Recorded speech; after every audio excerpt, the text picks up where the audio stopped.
Nickajack Dam, built by the Tennessee Valley Authority, is one of the many hydroelectric dams on the Tennessee River.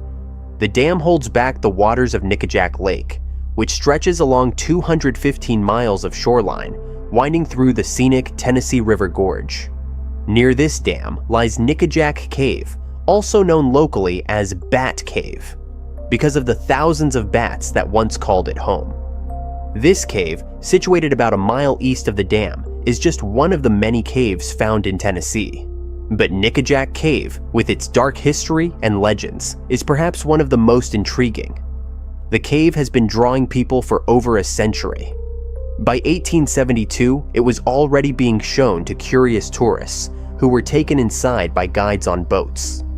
One of the most famous stories associated with the cave is about Lawrence Ashley, a guide who, in 1927, allegedly disappeared during an exploration. Newspapers like the New York Times reported that he had been lost for a week before reappearing, claiming to have dug his way out 8 miles away. It was later discovered that this was all a hoax meant to attract more visitors to the cave. Over time, the cave became famous for another reason: musician Johnny Cash. In 1967, during a personal crisis, Cash entered the cave with the intention of ending his life. But instead, he had a spiritual experience there, which led him to turn his life around and kick his drug addiction. In 1980, TVA closed the cave, declaring it a sanctuary for thousands of endangered Indiana bats. They installed fences and warning signs, making it clear that entering the cave was illegal. However, despite the warnings, many adventurers and divers still found the cave irresistible, willing to risk fines and even their lives to explore its depths. And as any experienced cave diver will tell you, caves, especially underwater ones, can be treacherous. There are 2 golden rules: never dive into a cave without the proper training and equipment, and always use a guideline to ensure you can find your way back out. David was a 31-year-old from Alabama who loved the outdoors. Whether it was hiking or fishing, he was always seeking adventure. He'd recently taken up scuba diving, fascinated by the world beneath the water. As someone who constantly sought new challenges, David wasn't content with just casual diving. He wanted to push the limits. So, when a friend mentioned the legend of Nickajack Cave and its supposedly giant catfish, David was hooked. According to local lore, these massive catfish were thought to thrive on the droppings of the cave's bat population. The thought of catching one was too tempting for David to resist. The only problem?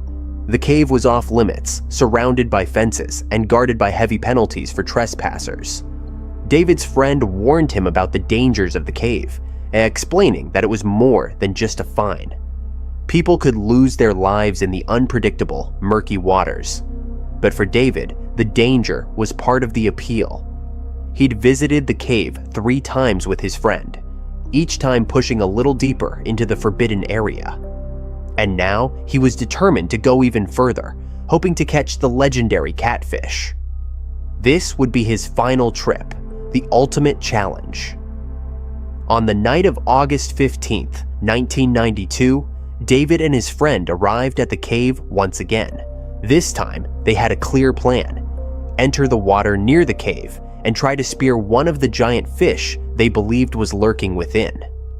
The previous night, David had nearly caught a massive catfish, but lost it at the last moment. This time, he was confident they would succeed. They slipped into the murky water just outside the fenced area, their dive lights barely penetrating the darkness. Inside the cave, the water was clearer, but still dangerous. The 2 divers navigated through the narrow passages, following their bubbles to stay oriented. However, as they ventured deeper into the cave, David began to feel uneasy. He checked his air gauge and realized it was running low. It was time to leave. David signaled to his friend that they should head back. But as they tried to ascend, they hit something unexpected: a solid ceiling of rock. They were trapped. Panic set in. They had swum too far into the cave and now found themselves in a maze of flooded passages with no clear way out. The walls of the cave seemed to close in around them as their dive fins stirred up silt from the cave floor. turning the water into a thick fog. Visibility dropped to 0. Desperate, they tried to find their way out, but in the confusion, they got separated. David's friend managed to swim in the right direction and find an exit. But David wasn't so lucky. He surfaced in a small air pocket, alone in the darkness, with no idea how to escape. As soon as David's friend emerged from the cave, he rushed to find help. He contacted the TVA security team, and soon a massive rescue operation was underway. But it wasn't a rescue mission, it was a recovery. The authorities assumed that David had either drowned or succumbed to hypoxia, lack of oxygen, if he'd been lucky enough to find an air pocket. No one believed he could still be alive after so many hours in the cave. The dive teams that arrived were skilled in open water rescues, but they weren't experienced cave divers. Cave diving is a specialized skill that requires years of training, and without proper equipment and knowledge, it's incredibly dangerous. The lad dive team declared that David's situation was hopeless, until Buddy Lane got involved. Buddy Lane, a cave rescue expert from Chattanooga, had been caving since he was 15 years old. He'd participated in his first cave rescue in 1973 and had been hooked ever since. When he heard about the situation at Nickajack Cave, Buddy knew he had to act. He believed that David might still be alive in an air pocket deep within the cave, but his offer to help was initially refused. The rescue teams didn't want to risk sending anyone else into the deadly cave. But as time went on and the search yielded no results, the authorities finally agreed to let Buddy and his team take over.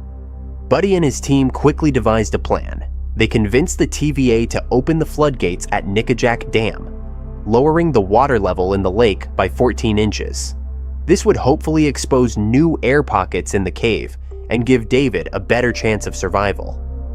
Buddy and his lieutenant, Dennis Curry, entered the cave, navigating the dangerous passages with the expertise only a seasoned cave diver could have.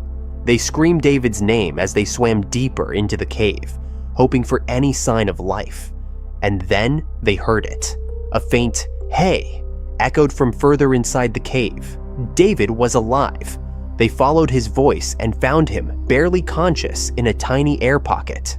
He had been treading water for 17 hours, fighting off hypoxia as the oxygen in the air pocket slowly ran out.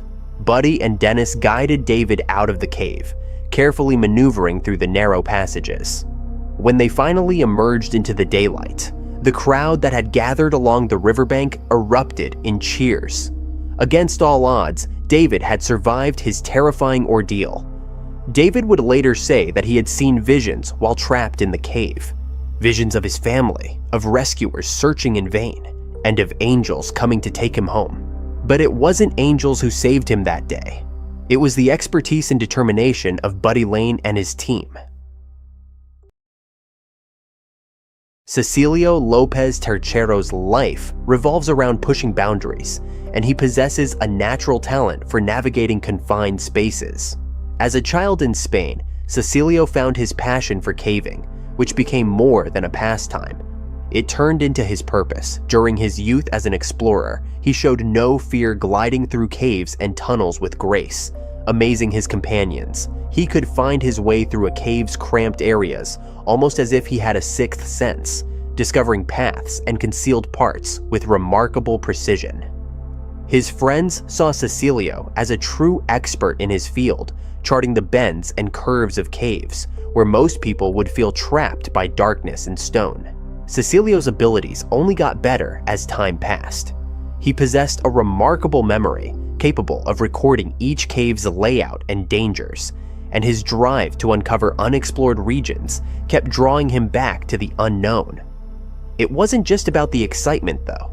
To Cecilio, every cave might hold hidden treasures, a spot where ancient artifacts and archaeological marvels could remain untouched for hundreds of years. His commitment was one of a kind. He aimed to go where nobody else had been brave enough to explore and make discoveries that could change history books. His dedication made him famous among Spanish cavers, especially due to his 15-year stint with the Madrid Rescue Group, where he helped with tough cave rescues across Europe. Throughout his career, Cecilio ventured into some of the most difficult cave systems in Mexico, Italy, and Uzbekistan. Yet, Peru held a special place in his heart. Peru's rugged, ancient lands hide many undiscovered caves, some untouched for thousands of years, offering chances for groundbreaking archaeological finds. Cecilio dreamed of exploring these depths and uncovering their secrets. This dream seemed within reach when a friend told him about the Imtimache cave in northern Peru. His friend, who had researched the area, called it El Inti-Machay, meaning Cave of the Sun in Quechua. The more Cecilio learned, the more it pulled him in.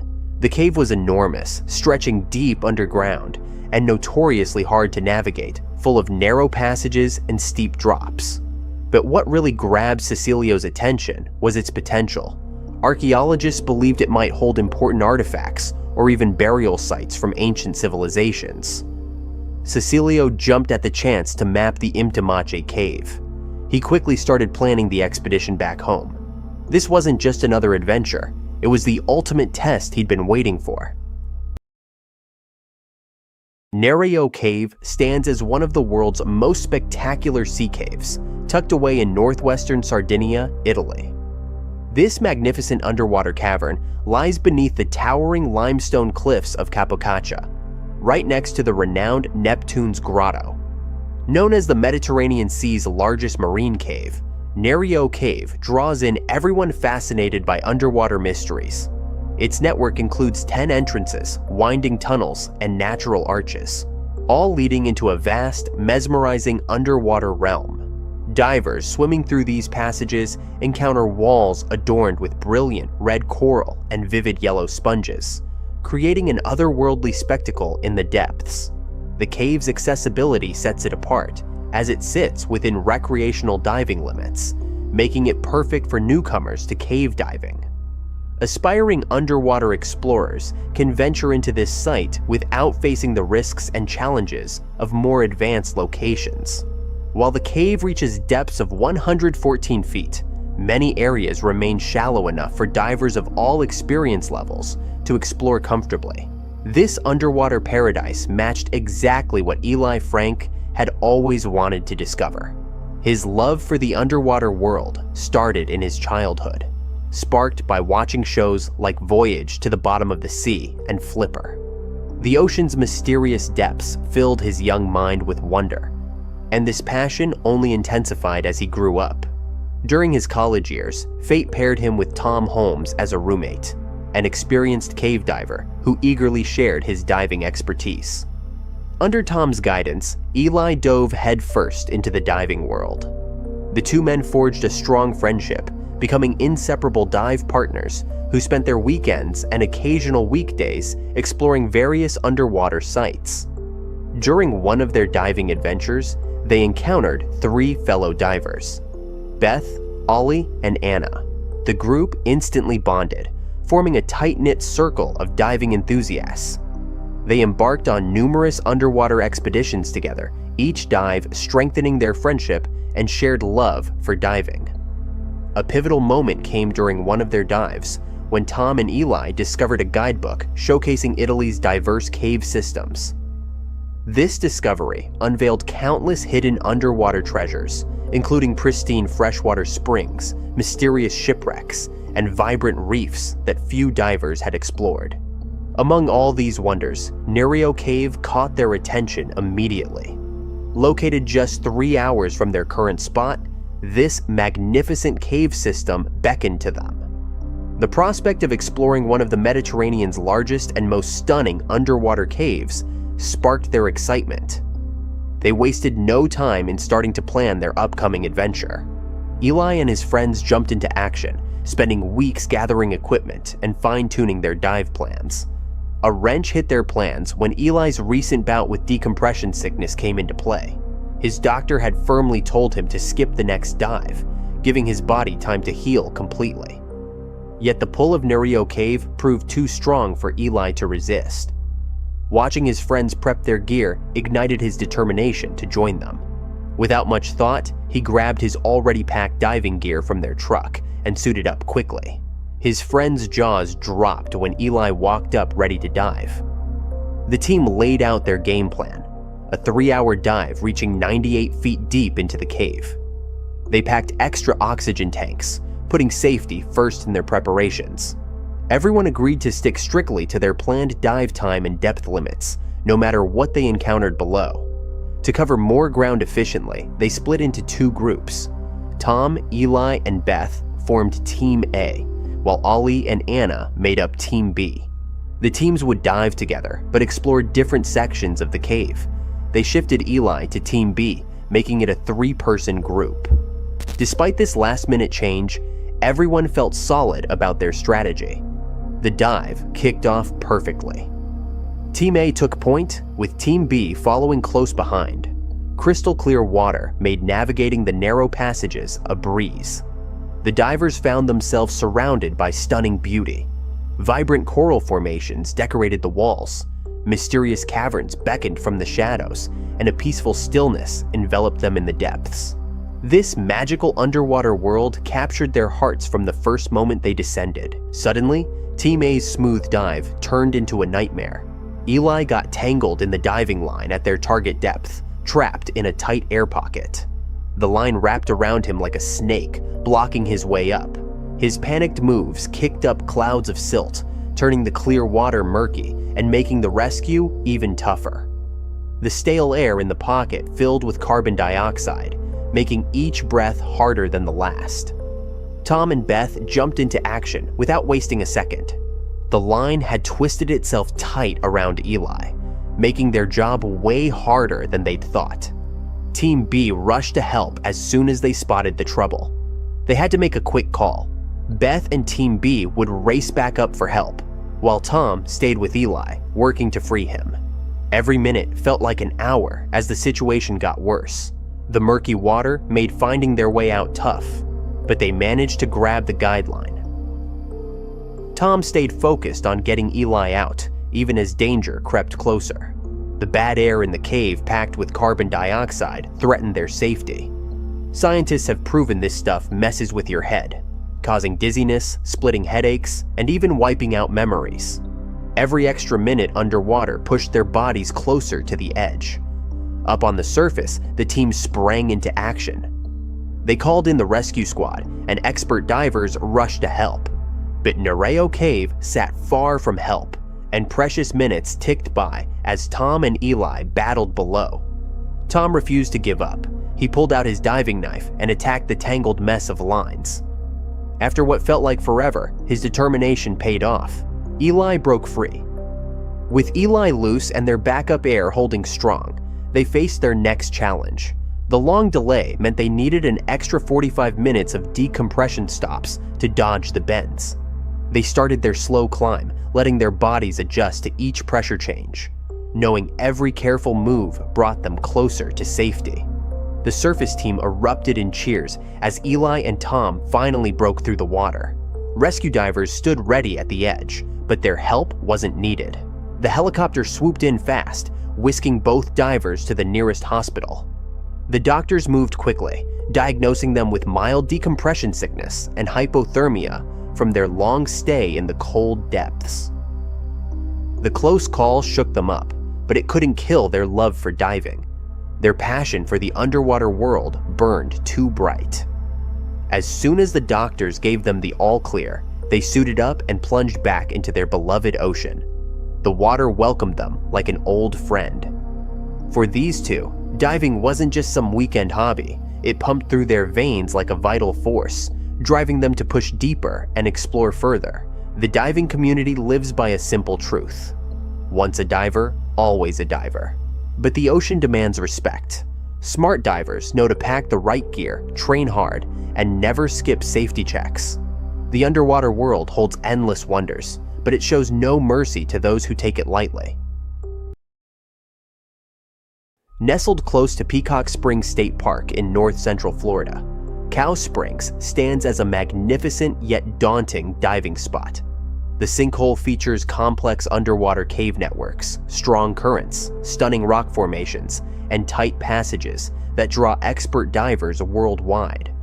The site splits into upstream and downstream sections, each bringing its own set of challenges to brave divers. The brothers had explored Cow Springs previously, which gave them confidence, but they stayed alert, knowing familiar places could still surprise them. The upstream cave section presents a tough challenge right from the start. Divers must squeeze through a narrow entrance about 40 feet down, fighting against strong currents. A fixed rope helps them pull through this tricky spot safely. Past this point, the water turns crystal clear, offering incredible views up to 110 feet deep. This amazing visibility often tricks divers into letting their guard down. Even the most experienced divers need to remember that the cave remains dangerous, demanding advanced skills and constant awareness to protect its delicate environment. The downstream section proves even more challenging. Tighter passages and fierce currents force divers to maintain perfect buoyancy control. One wrong move can stir up the bottom sediment, instantly turning clear water into a dark soup. Dan stressed this point to Bill before they started their descent. Knowing how quickly conditions could change, they planned a straightforward dive to 197 feet along the North Siphon Tunnel.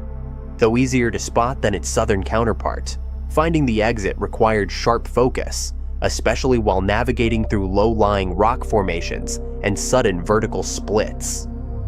The brothers began their descent confidently, following the main guideline that stretched 300 feet through the cave system. The dive started smoothly.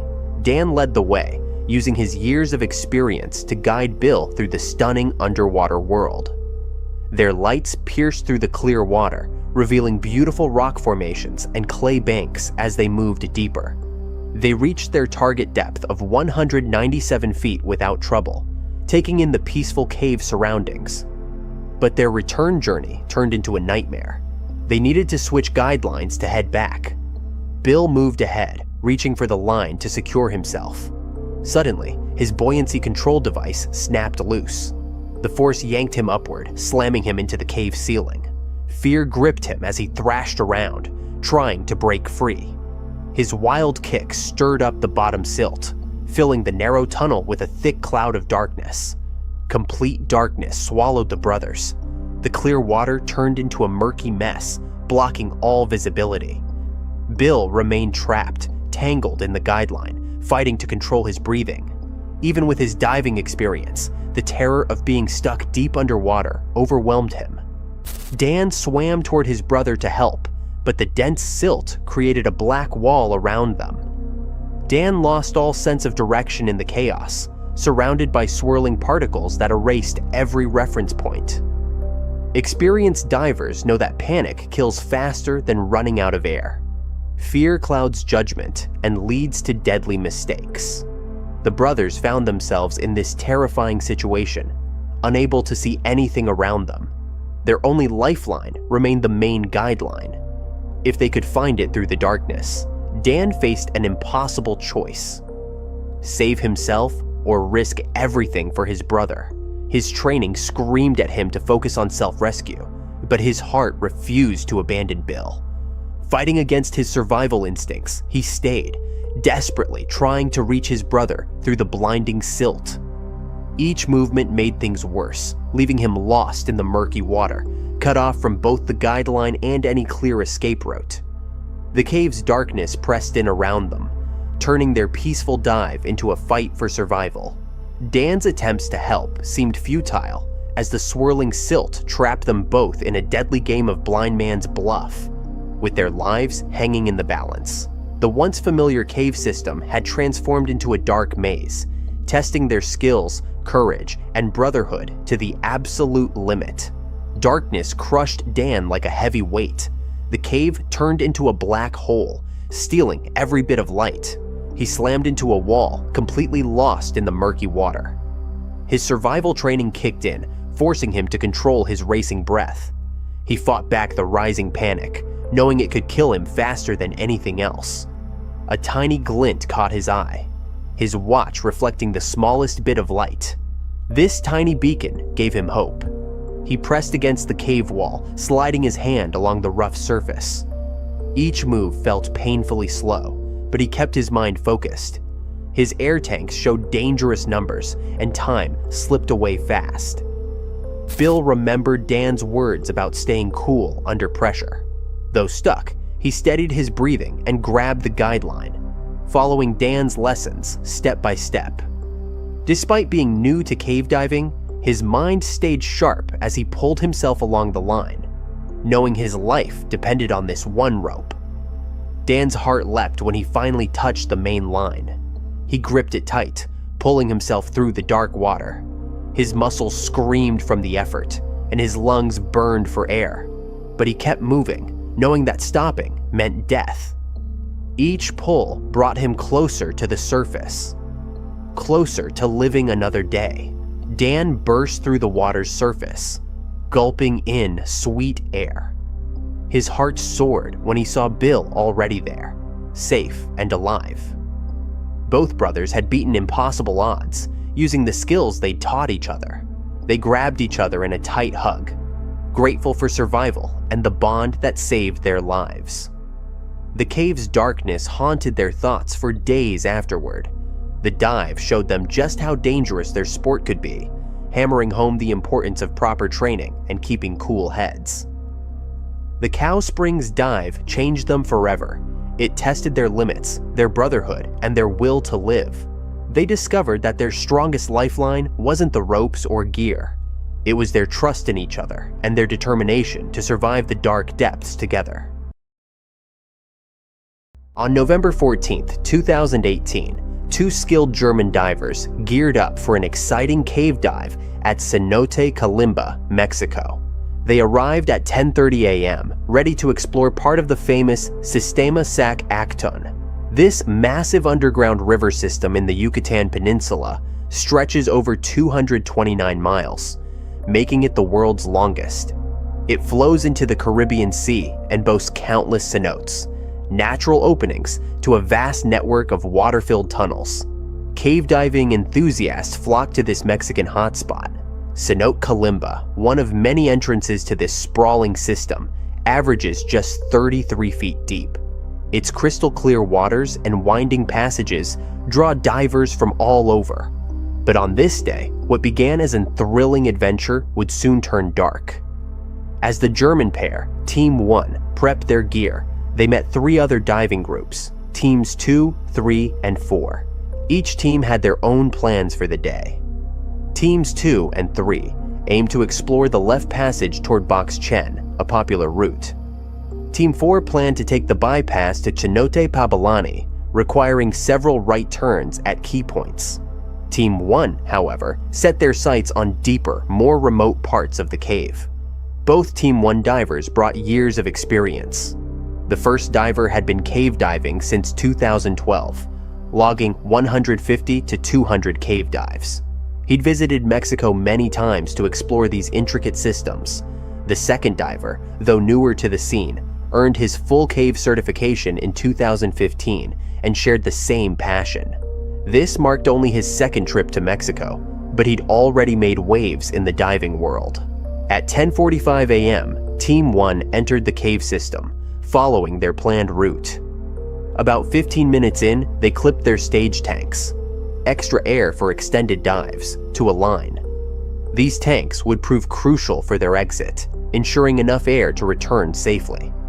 For now, they left the tanks behind and pushed deeper into the maze of underwater tunnels. The air buzzed with excitement as the divers descended into the unknown. The cave's eerie silence enveloped them, broken only by the sound of their own breathing. Beams of light from their torches cut through the darkness, revealing stunning rock formations and hidden passages. As they ventured further, the thrill of discovery mixed with a growing sense of isolation. Little did they know, their carefully planned dive was about to take an unexpected and perilous turn. Team 2 followed Team 1 into the cave. They spotted Team 1's stage tanks and exit markers, called cookies, pointing back to Calimba. These plastic discs, used by cave divers, show the way out. Team 2 felt reassured and continued their dive to Box Chen. An hour after Team 1 entered, Team 2 surfaced without problems. But something seemed off. Team 1 hadn't come up yet. They should have finished by now. Worried, a Team 2 member checked Gran Cenote, another exit, thinking Team 1 might have changed plans. No luck at Gran Cenote. The diver rushed back to Kalimba, hoping to find Team 1 there. Still no sign of the Germans. A bad feeling crept in. Something was wrong. It was now 2:30 p.m., almost 4 hours since Team 1 started their dive. Panic spread among the divers at the site. Time was running out for survival in this situation. A diver raced to a nearby shop to sound the alarm. 2 divers were missing in Sistema Sac Acton. Jeff Clark, a respected local diver, arrived first at Kalimba to check things out. After confirming the Germans were missing, Jeff quickly called other experienced divers to start a search and rescue. Kim Davidson and Johan Isaacson, fresh from a dive at Mayan Blue Cenote in Tulum, answered the call. The divers knew they had to act fast, but a sense of dread was growing. By now, they feared this might not be a rescue mission anymore, but a body recovery. The chances of finding the missing divers alive after so long were slim. As the search team geared up, the gravity of the situation hit hard. The once exciting cave system now felt ominous and unforgiving. The crystal-clear waters that had beckoned explorers earlier now hid a potentially tragic secret. The local diving community sprang into action. Word spread quickly, and more divers volunteered to help. They knew the risks all too well. As the search began, the team faced a daunting task. Sistema Sac Actun's vast network of tunnels and passages stretched for miles. They had to work methodically, checking every possible route Team 1 might have taken.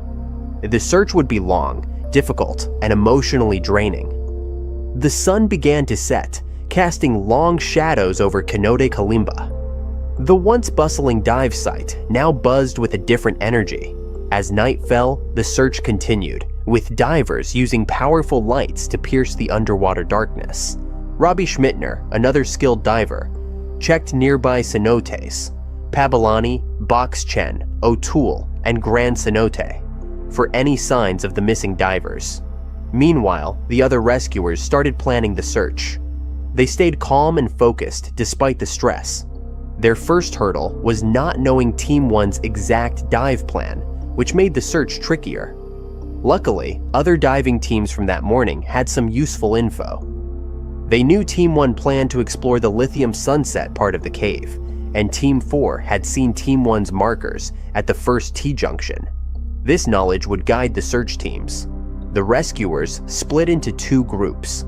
Search Team A, with Johan and Kim, would search the main line toward Gran Cenote.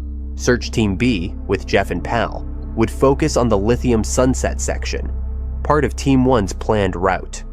Around 5:30 p.m., Search Team A entered the cave. Search Team B followed 15 minutes later. They soon made a grim discovery. Search Team B found Team 1's stage tanks at the main line in the lithium sunset section. They reached the T-junction where Team 4 had seen Team 1's markers. Search Team A pushed on through narrow passages, hoping to find the missing divers alive. Their hopes crashed about 50 minutes into the dive. They found one of the missing divers' bodies between the main lines connecting Kalimba and Gran Cenote, motionless in the dark, cold water. A short distance away, they found the second body near the Kuzan section, about 55 minutes into the dive. Both divers had died, likely from multiple factors. The search teams carefully noted the bodies' locations, but didn't try to recover them right away.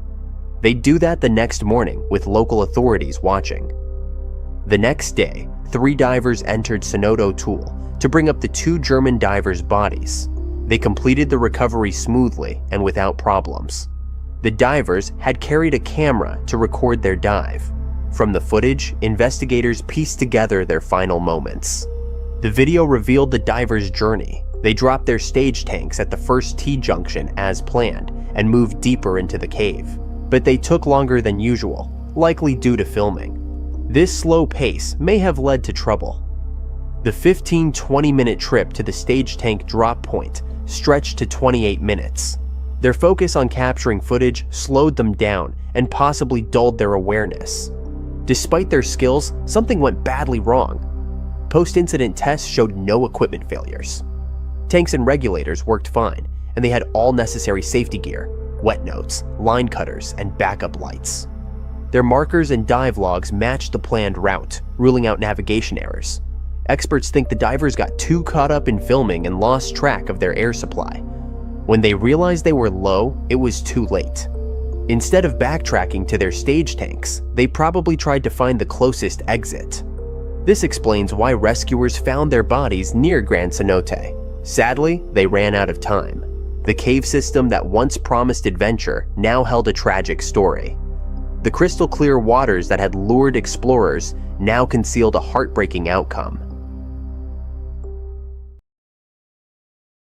Jim Houtz's life began on a frosty Colorado day, but his family soon moved to California. As a youngster, he split his time between home and two beloved spots, the San Bernardino Mountains and Catalina Island, where his mom ran a Girl Scout camp each summer.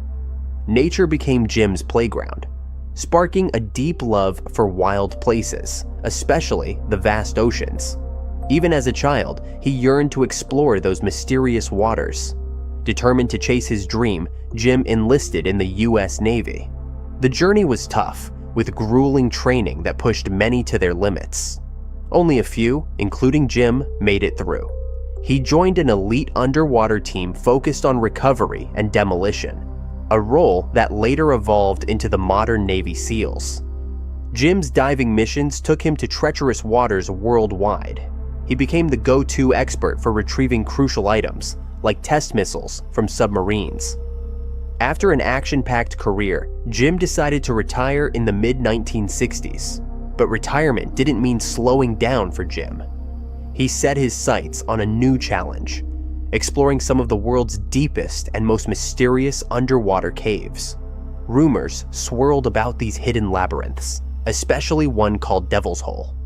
This dangerous spot had claimed many lives, with few daring to enter and even fewer escaping unharmed. Devil's Hole stands out as a truly unique formation, nestled in one of Death Valley National Park's driest corners in Nevada. For centuries, this small, warm pool has attracted explorers. Its existence in such a barren landscape seems impossible. Some scientists believe an earthquake created a large crack in the Amargosa Desert around 500,000 years ago, which eventually filled with spring and rainwater. Today, Devil's Hole continues to shift and evolve due to nearby tectonic activity. Surprisingly, even tremors from distant places like Mexico and Japan can affect it. In one strange incident, a 7.4 magnitude quake in Mexico sent a wave rolling through Devil's Hole's waters, leaving nearby researchers amazed. This event and others point to Devil's Hole being part of a larger hidden network of underground waterways spanning vast distances, possibly linking continents. At first glance, Devil's Hole looks like a small pool with shimmering blue water in a jagged rock crevice. But beneath the surface, it drops to a limestone shelf, then opens into a massive cavern that seems endless. Jim, who dived there often, named this cavern the Infinity Room due to its seemingly bottomless depths. Dark tunnels and chambers branch off from the main room, some containing pockets of toxic air, making it a dangerous place for unprepared divers. Long ago, the Tembisa Shoshone Native Americans knew about Devil's Hole and warned their kids to stay away. They believed it was a path for water babies, dangerous spirits that could lure and trap unsuspecting visitors. Stories also told of friendly shamans who used these underground waters as secret routes, traveling far without surfacing. Later, these spooky tales even caught the attention of Charles Manson, a cult leader who thought Devil's Hole was a gateway to the afterlife. He saw it as the perfect hiding spot during an apocalypse. The site houses one of the world's rarest fish species, the Devil's Hole pupfish. These tiny inch-long fish live only here, in the top 50 feet of the pool. Over time, the pupfish have adapted to the warm, low-oxygen water, thriving in conditions most fish couldn't handle. In the 1960s, Devil's Hole was still a hidden gem. Jim's dives there started to grab attention when his stories hit newspapers and TV. As interest grew, so did public fascination with the pupfish, and Devil's Hole became both a scientific marvel and a symbol of untamed nature. The idea that such a mysterious, dangerous place existed just hours from Las Vegas struck a chord with many. One captivated reader was Paul Giacintieri, a young cafeteria worker at the Nevada test site who craved escape from his boring job. He longed for adventure to break free from the daily grind. When he shared Jim's story with his new brother-in-law, David Rose, they decided to embark on their own journey to explore Devil's Hole. They figured surviving such a notorious place would make them famous and silence their family's criticism about their lack of direction. The brothers Bill and Jack Alter joined Paul and David's team. Their simple adventure plan was set. On June 20th, 1965, they packed up and headed to Devil's Hole. At the site, they climbed the rough hill, ignoring warning signs and fences. Their lights revealed rare pupfish swimming in the clear water below. The eerie scene amazed them, but Jack got cold feet. He stayed on watch while the others got ready to dive. Paul, David, and Bill entered the water. Their lights barely cut through the darkness as they descended. It felt like floating over an endless pit. Despite the blackness, they pushed on, going down almost 100 feet. Then, things got scary. They lost their bearings in the dark depths and realized they were running out of air. Bill, breathing hard from fear, signaled to surface. In the chaos, they split up. Bill and David came up around midnight, waiting anxiously for Paul. When he didn't appear, they dove back down, hoping to find him in an air pocket. But David vanished too, leaving Bill to surface alone. With no choice left, Bill and Jack raced to Las Vegas for help. By morning, rescue teams arrived as word spread. Families of the missing men gathered, hoping for good news. Meanwhile, famous diver Jim Houts got a call in Southern California. He quickly gathered expert divers, including Harry Wam, a nightclub singer who'd worked with Jim on deep dives before. At Devil's Hole, Jim found a tense crowd. News crews, police, and families waited for updates. After a few dives, Jim found a mask, snorkel, and flashlight on a ledge, giving hope. But more dives failed to find the men, and eventually the rescue stopped. The fate of Paul and David in Devil's Hole's dark depths remains unknown. The Infinity Room keeps its secrets, and even Jim couldn't find out how deep it really goes. Now, security at Devil's Hole is stricter. The memory of those who vanished serves as a grim reminder of the cave's unforgiving nature. This tragic event highlights the dangers lurking in Devil's Hole. Its mysterious depths continue to fascinate and terrify people. The disappearance of Paul and David added to the site's dark legend, making it even more intriguing to thrill seekers and scientists alike. The incident also sparked debates about safety measures and access to natural wonders. It raised questions about the balance between exploration and preservation. Devil's Hole became a symbol of nature's power and the risks of underestimating it. Johann Westhauser's incredible adventure into Germany's treacherous Riesending Cave and his dramatic rescue stands as one of caving's most extraordinary tales. At age 52, this passionate scientist from Stuttgart worked at the Karlsruhe Technology Institute, but his true love lay underground. Since his first venture into the Riesending Cave system in 1995, Johann became completely captivated. He and his team, the Bad Cannstatter Cave Research Group, explored these caves more extensively than anyone else alive.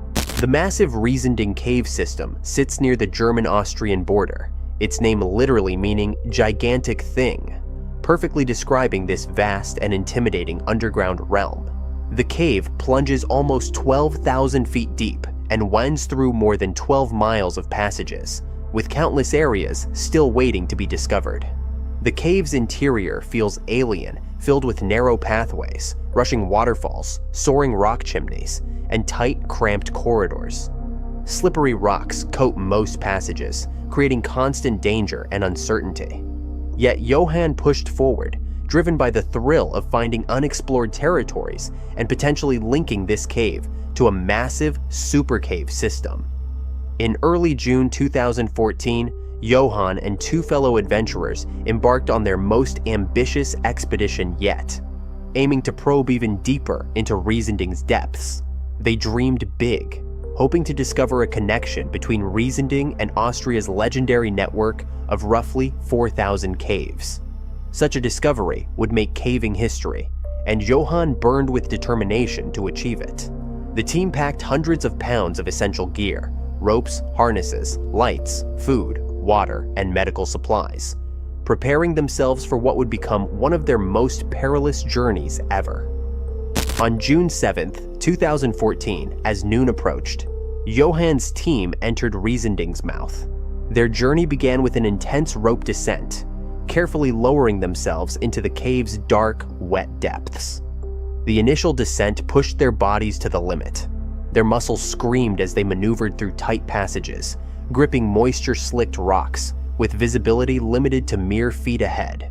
Johann's pulse pounded as he concentrated on each crucial move, knowing that one wrong step could spell disaster. The team pushed deeper into Riesending's belly, reaching Base Station 1. Their muscles burned as they paused to gulp down air before continuing their descent.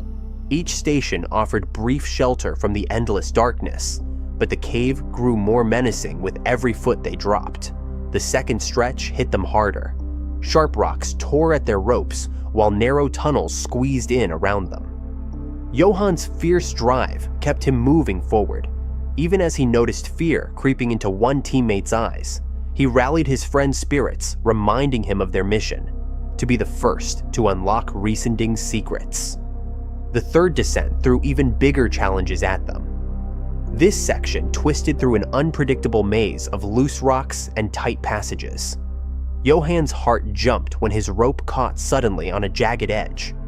Fear shot through him as he imagined tons of rock breaking loose above. He knew death lurked in every wrong move. Fighting his nerves, he pressed on, guiding his team through the gauntlet of falling rocks. Their headlamps cut weak circles in the absolute darkness, creating ghostly shapes on the cave walls. Finally, they stumbled into Base Station 3, drained but thrilled by their progress. A rare horizontal stretch of cave lay ahead, giving them a chance to recover before tackling the next drop. After 10 grueling hours underground, their energy tanks ran low, but their determination stayed strong. The thought of stepping into unexplored territory, every caver's dream, drove them forward. Base Station 4 presented one final challenge: a treacherous slope of shifting rocks. Johann felt confident as he took point, placing each foot with careful precision to maintain his balance on the unstable ground. The cave's silence exploded as rocks suddenly broke loose above them. Before Johann could move, a massive boulder smashed into his helmet. The brutal impact split his protection and knocked him out cold. His body crumpled onto the rocks, completely still. His teammates stood frozen in horror. They had descended over 3,000 feet into Earth's depths, and now Johann lay motionless, critically injured, and impossibly far from help. One teammate stayed to watch over Johann, while the other raced toward the surface to sound the alarm. The grueling climb took almost 10 hours before the exhausted caver finally reached the entrance and called emergency services. News of the accident spread like wildfire, launching what would become one of history's most ambitious and dangerous cave rescues. Getting Johann out would demand days of effort and help from an international team of rescuers. Rescue teams rushed in from all corners of Europe. Over 700 brave souls joined forces in this massive operation. Setting up this rescue mission felt like organizing a war campaign. The team knew getting Johann out would match the challenge of saving someone from Everest's peak. They quickly built a vital communication chain stretching from the cave's mouth down to Johann's location, making sure supplies and critical messages could flow smoothly. On June 11th, 4 days into Johann's nightmare, the first doctor finally reached him deep underground. Johann was alive, but badly hurt with a serious head injury.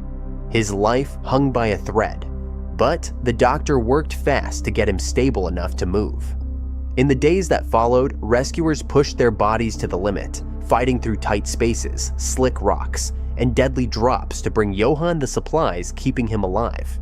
The rescuers turned the cave into their temporary home, working in shifts to carry Johann toward daylight. Without any machines to help, they relied on ropes, pulleys, and pure muscle power to move him through each section. The journey tested every ounce of their strength and skill. They wrapped Johann in a special shock-absorbing stretcher, knowing the slightest bump could spell disaster.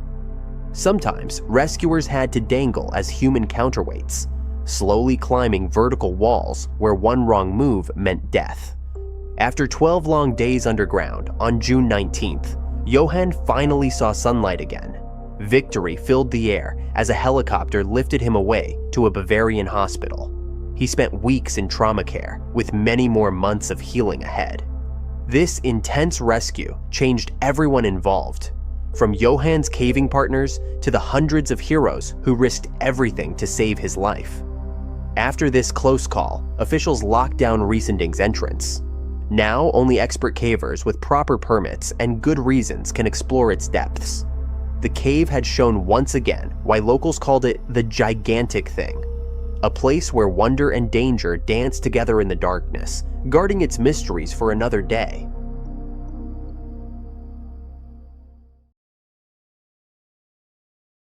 In September 2018, renowned English photographer Robbie Schoen embarked on the most challenging assignment of his career.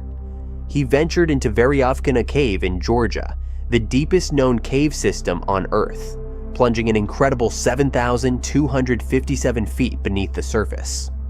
This extraordinary expedition promised to capture unprecedented images of an alien world forever shrouded in darkness.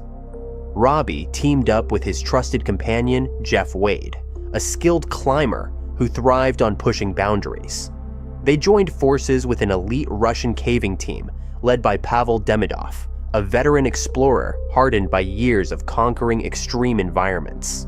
The core team included the formidable trio of Konstantin, Pitar, and Andreas, each bringing mastery of underground exploration. Nestled in the Arabica Massif of the Western Caucasus, Veryovkina Cave stood as more than just a natural marvel. It represented the ultimate test of human endurance.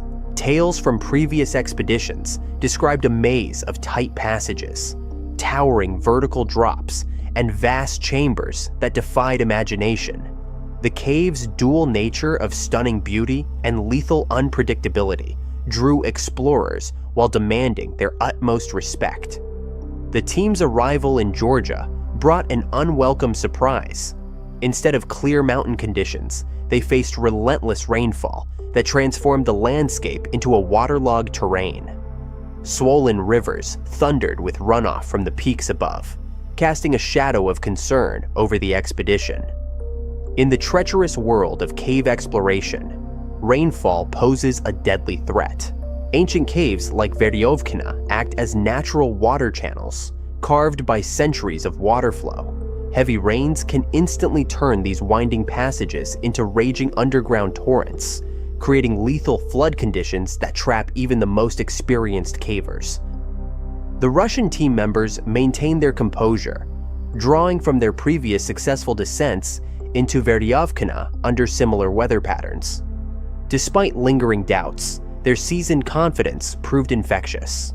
Final preparations consumed the team completely. They scrutinized every piece of equipment, distributed essential supplies, and drilled their descent strategy repeatedly.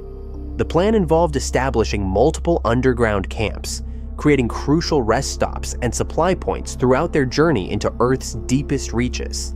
Robbie meticulously checked his cameras and lights twice, knowing that capturing the cave's mysterious beauty demanded both expertise and perfect equipment. The descent day broke with persistent rain, but nothing could dampen their determination. They stood at the cave's enormous entrance, their helmets secured firmly. The black void swallowed all light, marking the gateway to their underground journey. The outside world's noise faded as they stepped in, replaced by water drops and their rhythmic breathing.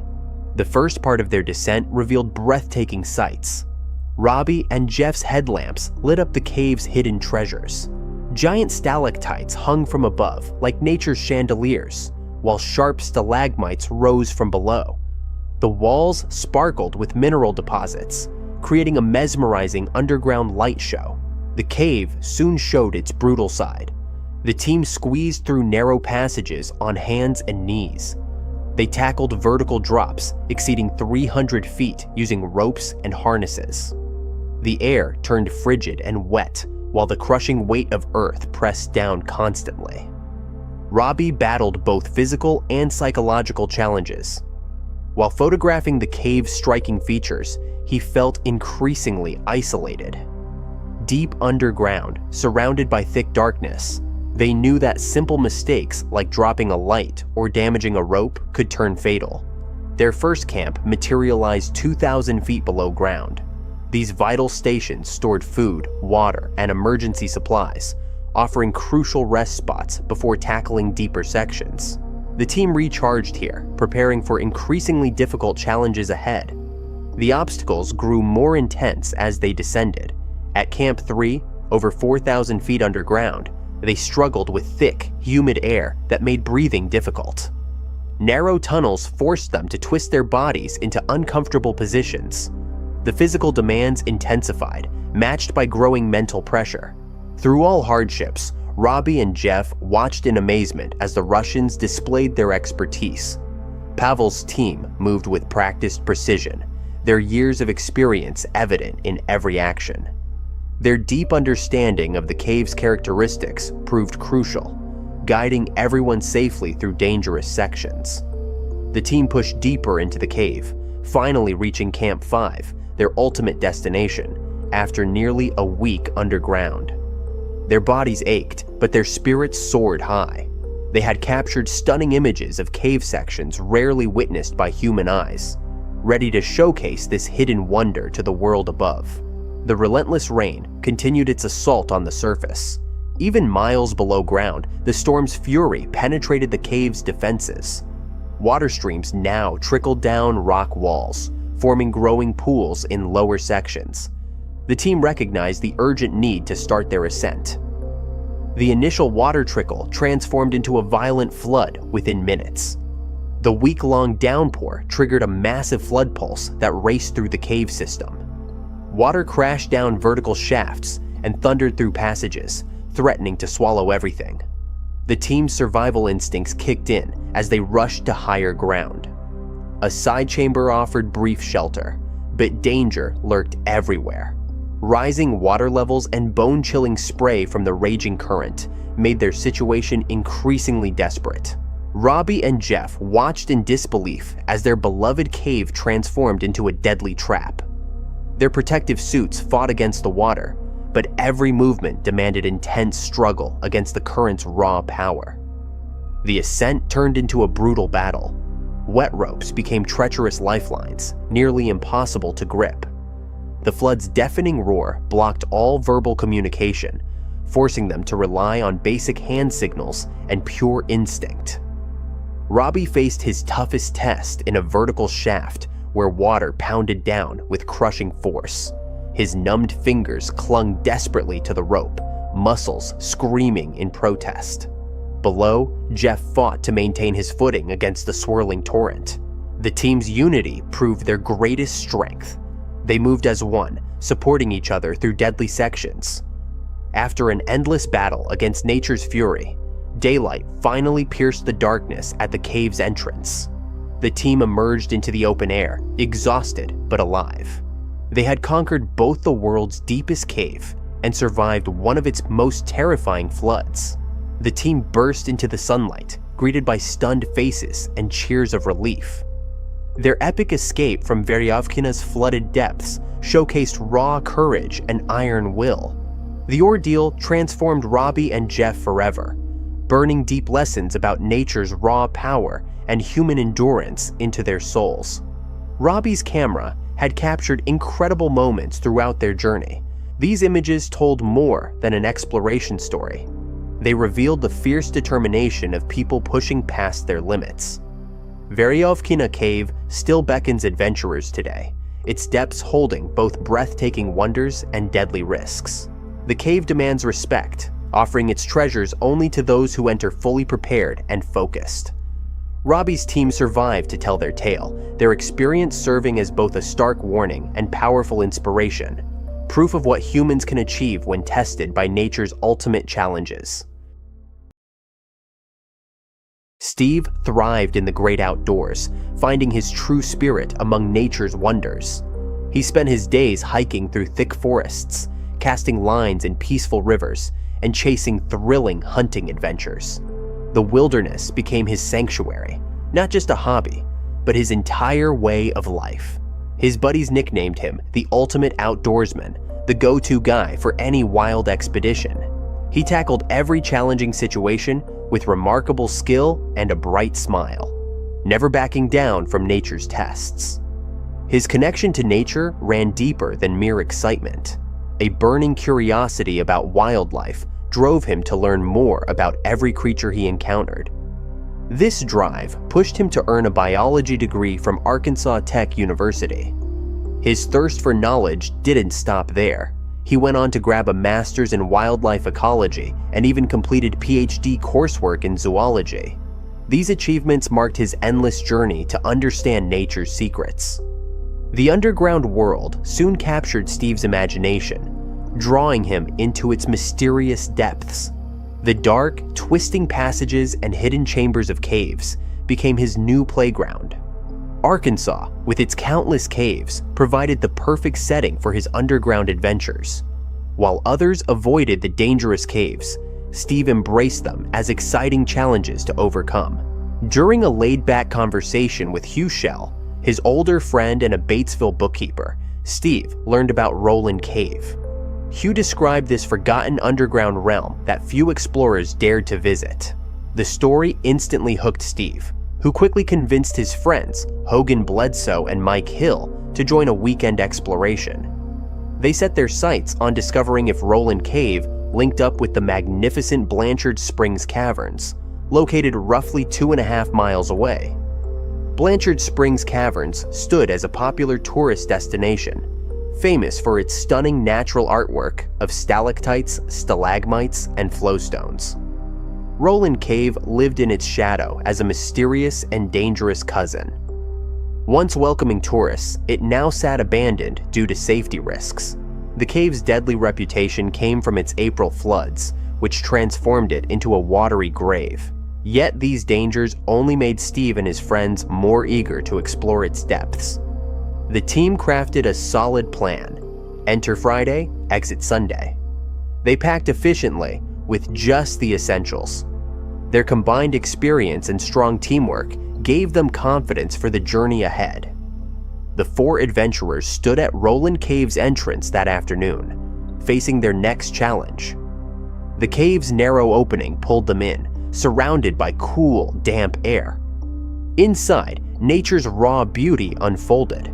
Slick, stained walls stretched around them, while sharp stalactites hung low from the ceiling, forcing them to duck and weave as they moved deeper into the darkness. A faint, rotting smell filled their nostrils, adding to the cave's eerie feel. Mother Nature had other plans that day. Despite promises of clear weather, heavy rain started pouring down outside. The group pushed forward, unaware of the growing storm, splashing through dark waters that rose from their ankles to their waists. Their mission to reach Blanchard Springs Caverns hit a roadblock when they found a massive wall of rocks blocking their path. With no way forward, they had to turn back. Saturday arrived as they started their return journey. Exhaustion crept in, and their supplies ran low, pushing them to move faster. Their hearts sank when they reached the entrance tunnel. Flooding had completely blocked their escape route. The water ran too deep to cross without swimming gear.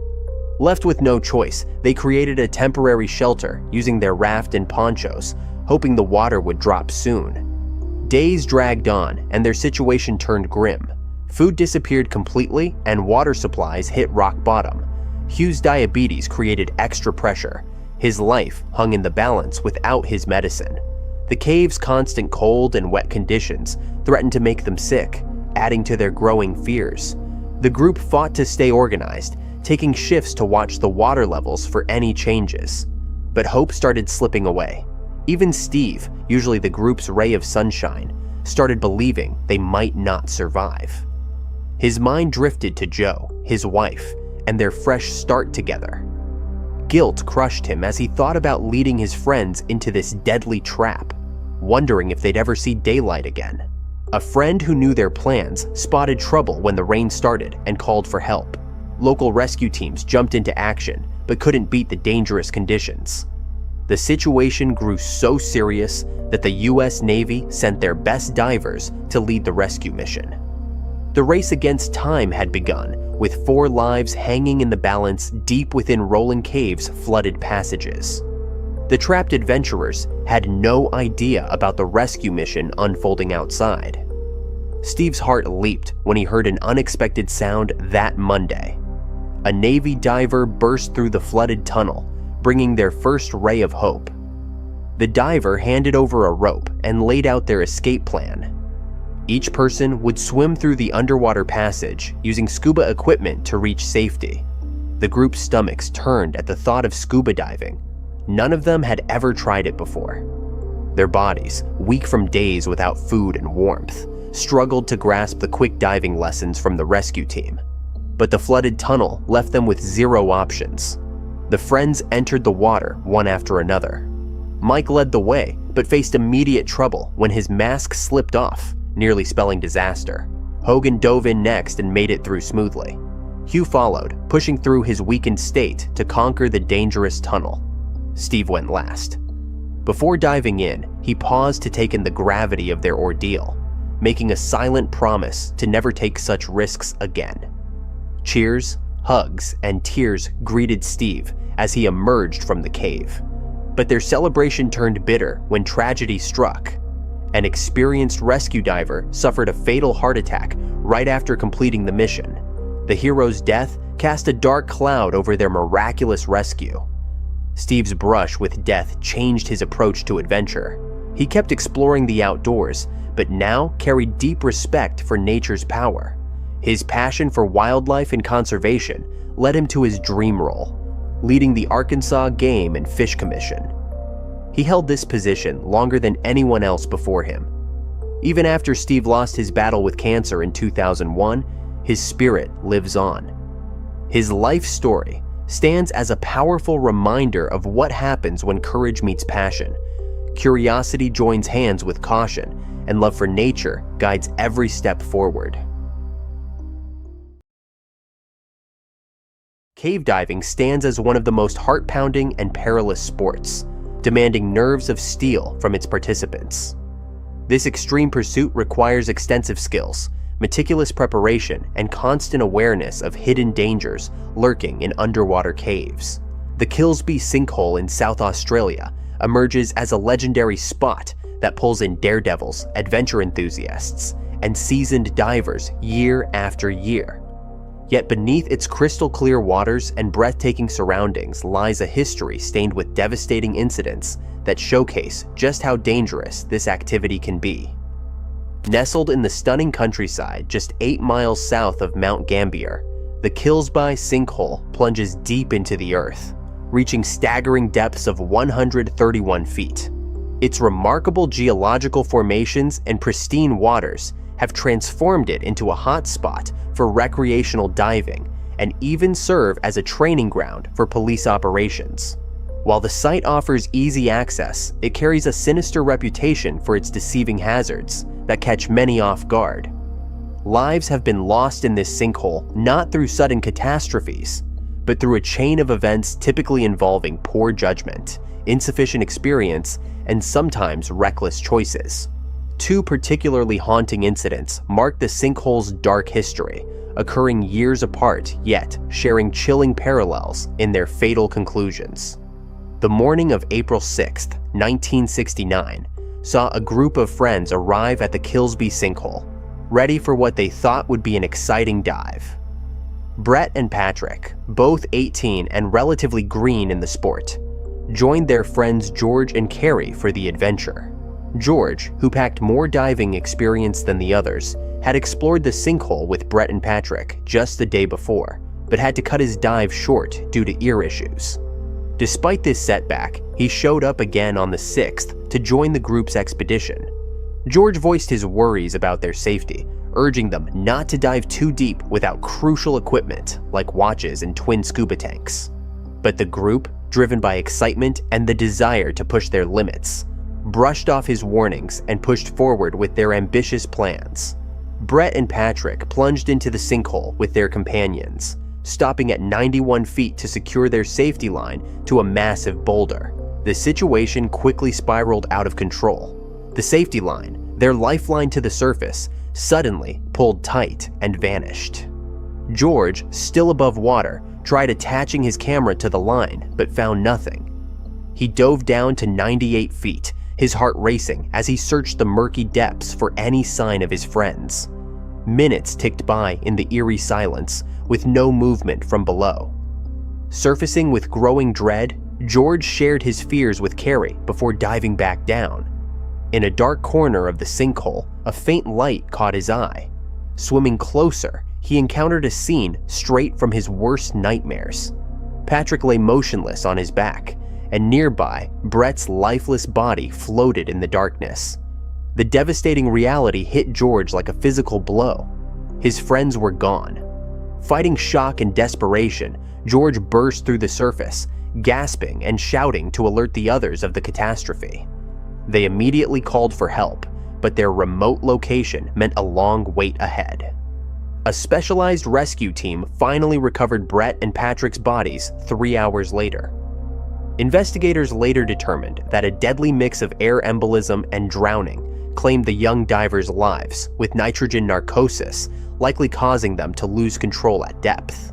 Running out of air proved fatal in the deep waters. Their deaths served as a stark reminder of why proper training, equipment, and careful planning matter so much in these dangerous environments.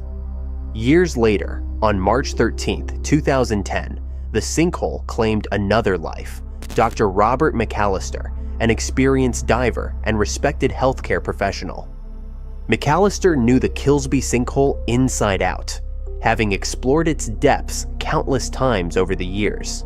His reputation in the diving community centered on his unwavering commitment to safety protocols and careful equipment maintenance.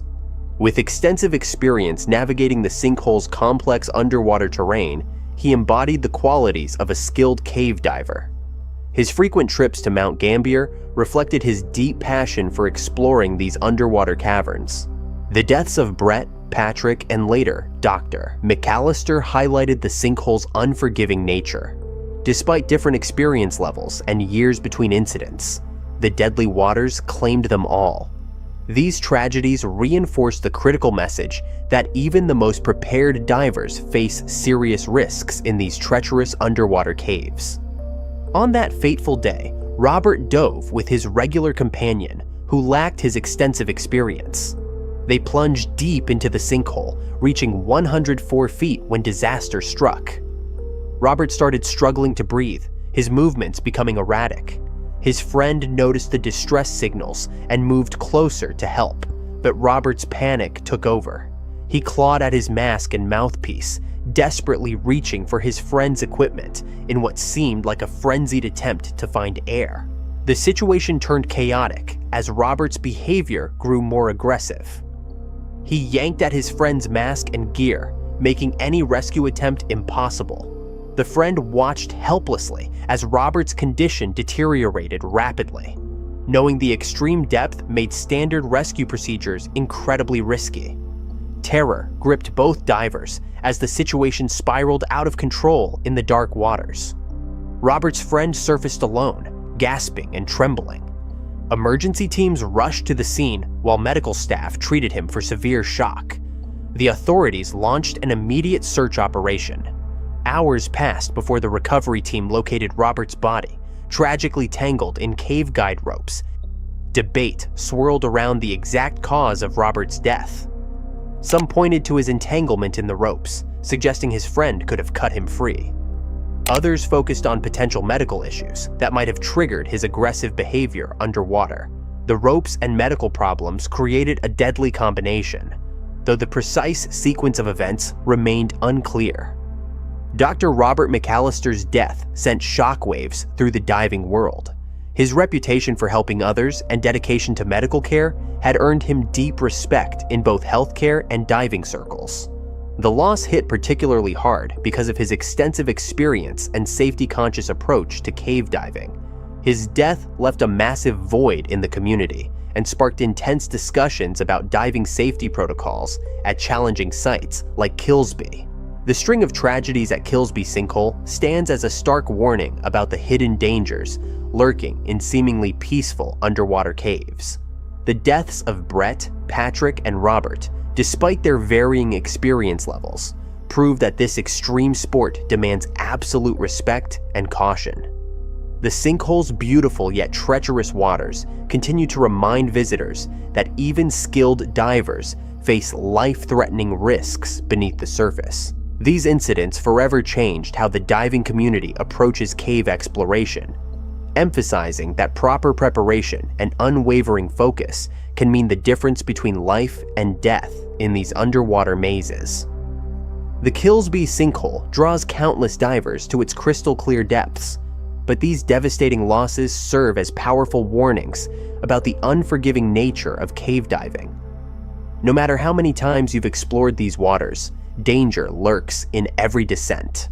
These tragic events hammer home the absolute necessity of thorough training, deep experience, and total respect for the risks that come with venturing into underwater caves. While adventure seekers will keep coming to test themselves in the Kilsby's depths, every diver must approach these waters with intense focus and careful preparation. It was a scorching hot summer day in 1978, and three adventurous friends were about to embark on what they thought would be the experience of a lifetime. The group was excited to visit Lake Vouliagmeni, a mysterious lake located just outside Athens, Greece. The lake's calm, crystal-clear waters sparkled in the sunlight, but beneath its beautiful surface lay a deadly secret. The lake hid a complex and dangerous network of underwater caves. Many brave divers had entered these caves, but not all of them returned. Stories of missing divers and unexplained accidents circulated in the area, but the friends weren't afraid. They saw the lake as an exciting challenge and were eager to explore it. They planned a simple dive into the caves and expected to return to Athens before the day ended. What they didn't know was that this adventure would lead to a tragedy that would never be forgotten. Lake Vouliagmeni is famous for its beauty and unique features.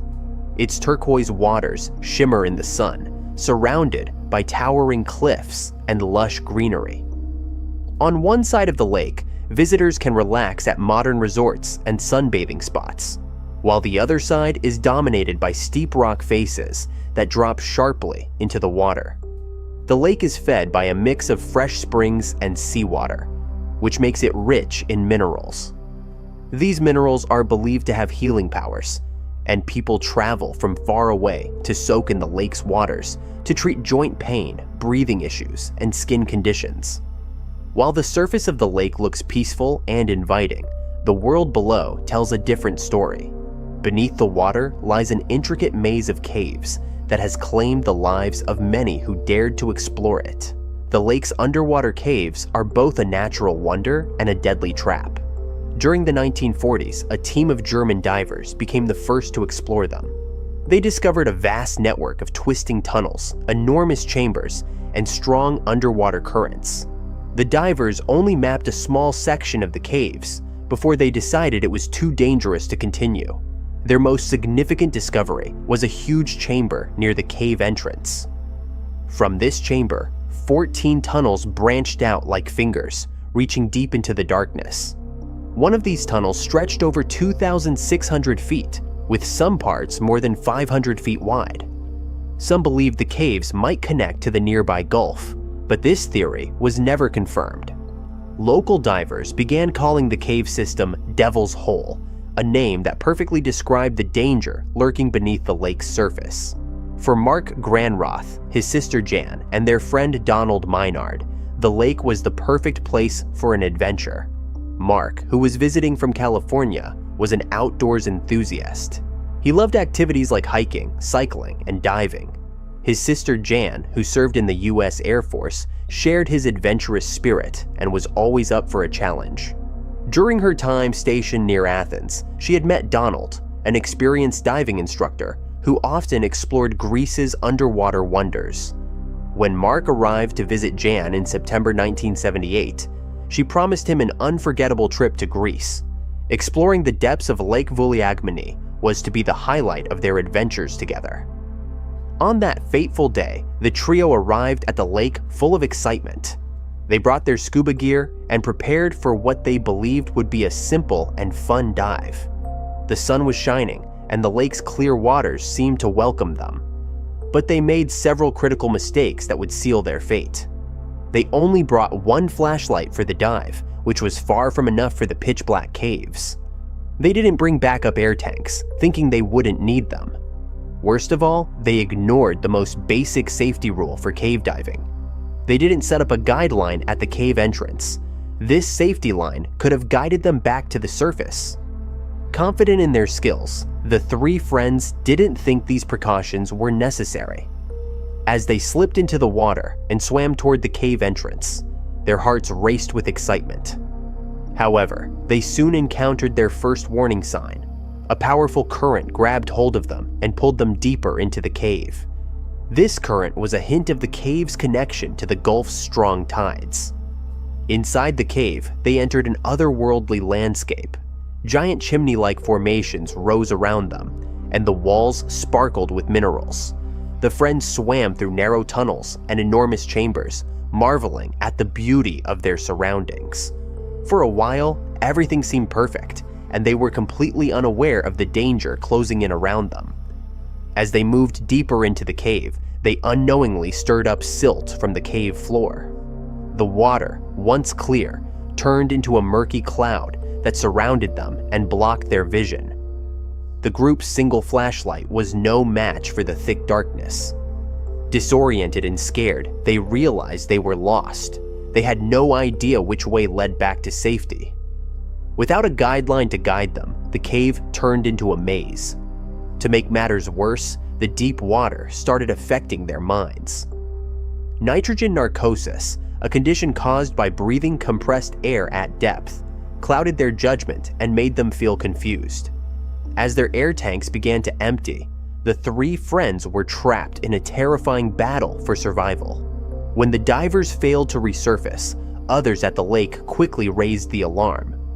Rescue teams arrived and began searching the lake and the cave entrance. Divers explored the area for hours, but there were no signs of the missing group. They didn't find any equipment, air bubbles, or clues that could point to their location. Deep in the heart of Gilchrist County, Florida, lies a hidden world of wonder and danger known as the Devil's Eye Cave System.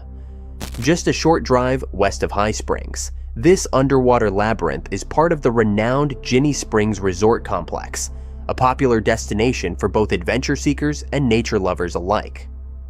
With two main entrances, aptly named Devil's Eye and Devil's Ear, the cave system offers a glimpse into an awe-inspiring but treacherous realm beneath the surface, where the beauty of nature intertwines with the risks that come with exploring such an enigmatic environment. The Devil's Eye is a striking circular opening, about 20 feet across and just as deep, creating an inviting yet intimidating portal into the depths below. Below this mesmerizing entrance stretches an expansive network of underwater passageways, with over 30,000 feet mapped so far, though large portions remain unexplored and shrouded in mystery. Carlos Fonseca was not your average diver. Hailing from Caledon, Ontario, Carlos had made diving his passion and his way of life. For him, it wasn't just a hobby, it was a calling that resonated deeply within him. His dedication opened doors to incredible adventures and lifelong friendships, including his membership in Great Lakes Technical Divers, GLTD, a community of like-minded individuals who shared his enthusiasm for underwater exploration. Through this group, Carlos pursued his dream of exploration, pushing the boundaries of what was possible underwater, always eager to learn and grow in his craft. On August 8, 2013, Carlos embarked on what seemed like just another thrilling dive, this time in the Devil's Eye cave system. He and a couple of close friends, all experienced divers, drove to the site, ready for adventure and the thrill of exploration. The group had planned this dive for weeks, preparing their gear and mapping out their route meticulously, ensuring they were well equipped for the challenges that lay ahead. The goal was to explore deeper sections of the cave, pushing their limits just a little further, eager to uncover the hidden wonders that awaited them in the depths. As they prepped their equipment, Carlos grabbed a tank labeled with markings, indicating it was filled with oxygen suitable for a depth of 20 feet. His friends, noticing this, raised concerns. Why would he use an oxygen tank at depths beyond its safety limits? They exchanged worried glances, knowing the risks involved in diving, especially in a place as notorious as the Devil's Eye. Carlos, confident in his skills and experience, brushed off their worries, assuring them the tank was filled with air and he had prepared it himself. Trusting his judgment, they let it slide, though a lingering sense of unease hung in the air. As they descended into the depths of the cave, the water enveloped them and the world above faded away. The beauty of the underwater landscape was breathtaking, with shimmering light filtering through the water, illuminating the intricate formations of rock and the vibrant aquatic life that thrived in this hidden realm. Carlos led the way, navigating through the winding passages with ease, his heart racing with excitement and anticipation. The thrill of exploration coursed through him, and he felt alive in a way that only the depths of the ocean could provide. However, as they ventured deeper, the atmosphere shifted, the light began to fade, and the sense of isolation grew stronger. The cave's beauty was undeniable, but so was the danger that lurked in the shadows. Carlos and his friends pressed on, determined to uncover the secrets of the Devil's Eye, unaware of the challenges that awaited them in the dark, uncharted waters. Everything seemed fine at first, and the thrill of adventure filled the air. But as they ventured farther, about 400 feet upstream, something went terribly wrong. Carlos, who had been leading confidently just moments before, suddenly began convulsing, his body betraying him in a shocking turn of events. He lost consciousness and began to sink, his body becoming a lifeless weight in the water. At a depth of 85 feet, his body succumbed to what is known as oxygen toxicity, a dangerous condition caused by breathing in too much oxygen under pressure, a risk that even the most seasoned divers must be aware of. For those unfamiliar with the term, oxygen toxicity is a serious condition that occurs when the levels of oxygen in the body become too high, especially under the increased pressure found underwater. It can lead to seizures, lung damage, and in severe cases, death. At 85 feet, the partial pressure of oxygen in Carlos's tank was about 3.6, well above the safe limit for diving at that depth. This overload proved fatal, triggering the seizures that led to his sudden collapse, leaving his friends in a state of panic and disbelief. Carlos's teammates acted quickly, their training kicking in as they pulled him to the surface as fast as they could while ensuring their own safety.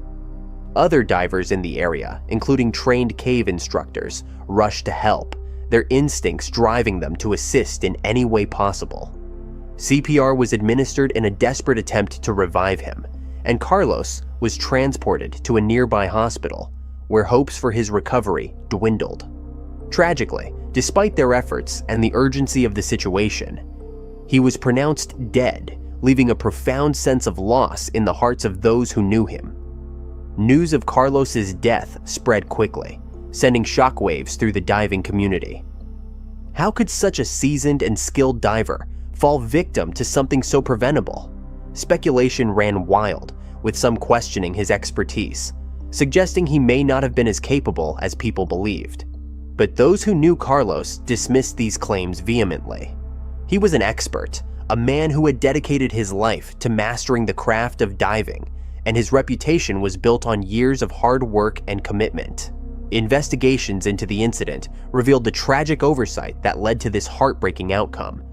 The oxygen tank Carlos used contained 98% oxygen, far exceeding the safety threshold for the depths he was exploring. This mistake, likely an accidental oversight, proved fatal. His other tanks were correctly filled with a safer mix of gases, but it was the stage bottle he relied on that led to his untimely death. A stark reminder of the importance of double-checking equipment before embarking on such perilous adventures. Carlos's story serves as a sobering reminder of the risks involved in cave diving, a sport that demands respect and caution. Even the most experienced divers are not immune to mistakes, and the consequences can be devastating. Hidden in the pine forest east of Mount Gambier, there's a small, peaceful-looking sinkhole with a dark secret. People who live nearby know it as Allen's Cave, but its other name, Death Cave, tells the real story of its tragic history. From above, the cave looks safe and beautiful. The clear water sparkles in the sunlight, making divers want to explore its mysteries. But under this calm surface lies a dangerous maze that can trap even the best divers. The cave showed its deadly nature in 1972 when 3 young people lost their lives in a terrible accident that left the diving community in shock. Though it's only 65 feet deep, Allen's Cave has become known as a place of danger and a reminder of how dangerous it can be to underestimate nature's power. Allen's Cave is a strange mix of beauty and danger. At first glance, it looks simple enough. Just a narrow but pretty underwater space to explore. But those who really know the cave understand that this small sinkhole is actually very dangerous. The cave starts with an open space near the entrance, but then turns into tight passages with silty walls before opening into a bigger cave room filled with crystal clear water. The cave's beauty can trick divers into going deeper, making them forget about the dangers below. The bottom of the cave is covered in deep, soft mud that creates an invisible threat. If someone moves carelessly, they can stir up this mud, creating thick clouds that make it impossible to see. When this happens, even experienced divers can get lost, finding themselves trapped in complete darkness underwater. On Monday, October 9th, 1972, 4 divers, Ron, Sandra, Christopher, and Dave, decided to explore Allen's Cave. They had spent the weekend checking out other sinkholes nearby and were heading back to Adelaide. The group had different levels of experience. Ron was only 17 and had been diving for just 18 months. Sandra, 18, had about the same experience. Christopher, also 17, had been diving for 2 years and knew a bit more than the others. Dave, who led the group, was 39 and had been diving for 15 years. But even though Dave had lots of diving experience, there was one big problem. None of them knew how to dive in caves properly. They only knew how to dive in open water, which is very different from cave diving. This missing knowledge would end up costing them dearly. During their trip back home, the group noticed Allen's Cave and thought they'd do one last dive before ending their day. They didn't plan this dive carefully. They just wanted a quick look around. Thinking they wouldn't go far inside, they left important safety gear behind, including the guideline they needed to mark their way. The dive started peacefully. They swam into the water and looked around the shallow parts near the entrance. The water was so clear they could see everything, and the underwater view was beautiful. Big rocks and amazing stone shapes were all around them, making it feel like they were in a magical underwater world. Then they found a low, flat tunnel about 19 feet under the water. Dave, who was leading the group, wanted to check it out quickly because it looked interesting. The tunnel was tight, only 3 feet high and 9 feet wide, but they could swim through it. They followed Dave one after another into the tunnel. As they swam deeper, it got harder to avoid touching the muddy bottom in the narrow space. After swimming about 19 feet, they came into a bigger cave room with perfectly clear water. For a moment, they were amazed. The cave was stunning, a beautiful underwater room that nobody above could see. But their amazement quickly changed to fear. When Ron looked back at the tunnel they came through, he couldn't see anything. The soft mud they had stirred up had made the water so cloudy that their exit was completely hidden. Fear started spreading as they realized how bad things were. The mud cloud was so thick that even their lights couldn't shine through the dark water. They were stuck, couldn't see, and were lost in an underwater maze with no clear way out. The clear water that had amazed them earlier was now a dark mix of mud, leaving them in complete darkness.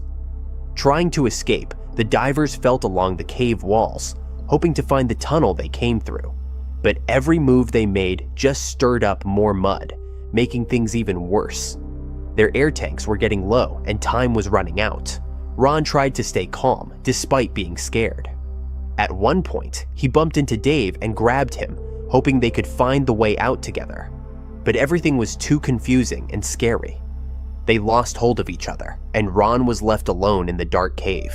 In the pitch black water, Ron heard faint noises, the knocking of air tanks and the sound of breathing equipment. These sounds meant his friends were close, but he couldn't see them through the muddy water. His heart raced when his breathing device came loose for a moment. Though he fixed it quickly, he knew his air was running very low. Just when he was about to give up hope, Ron saw a dim green light above him. This light meant he was near the surface, a chance to survive. Using all his strength, he swam up toward it. Within seconds, he broke through to the surface, taking deep breaths of fresh air. Though Ron made it out alive, he couldn't feel happy. His friends were still stuck in the cave. Wanting to help them, he quickly told the rescue team and tried making noise with his air tank, hoping the others could follow the sound.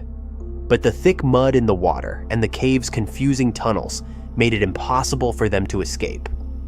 Dave, Sandra, and Christopher never came out of the cave. The next day, they called Mac Laurie, a professional diver and Dave's good friend, to find the bodies. It was a dangerous job. Using special diving equipment with lots of air, Mac went into the dangerous cave. He found Dave's body near the entrance, while Sandra and Christopher were found together in a dead-end tunnel. They had probably thought it was the way out during their desperate attempt to escape. The Allen's Cave accident deeply affected everyone who loved diving. It showed how dangerous underwater exploring could be and why proper training and equipment were so important. After this tragedy, they sealed the cave permanently. Now, a concrete block and gate stop anyone from entering what has become an underwater grave. The Allen's Cave disaster didn't happen just because of bad luck. It happened because the divers weren't prepared and didn't respect how dangerous cave diving could be. Many things went wrong. They didn't have a safety rope to follow. They didn't bring extra air tanks, and they weren't experienced enough with cave diving. Cave diving isn't like normal diving. It needs special training, better equipment, and a real understanding of what could go wrong. It's not something people should do without being fully prepared. Allen's Cave reminds us that even beautiful places can be deadly if we're not careful. Today, the cave stands quiet, teaching us about the lives lost and the lessons we learned. While the water might look peaceful on top, underneath lies a scary reminder of how powerful nature can be. For anyone thinking about exploring unknown places, Allen's Cave has an important message. Don't let beautiful things fool you, and never think you're too safe. Born on April 1st, 1949, in Gainesville, Florida, Sheck loved water since he was young. As a teen, he found scuba diving and quickly became amazed by what lay hidden under the water. When he was just 16, he started exploring underwater caves, which was dangerous but exciting. This activity needed both skill and the ability to stay calm when things got tough. His passion for exploring soon became what he wanted to do with his life. Cave diving is a sport where you need to do everything perfectly, both before and during the dive. Unlike diving in open water, caves are dark, closed in, and often like mazes. Divers must trust their gear, their training, and their gut feelings to stay alive.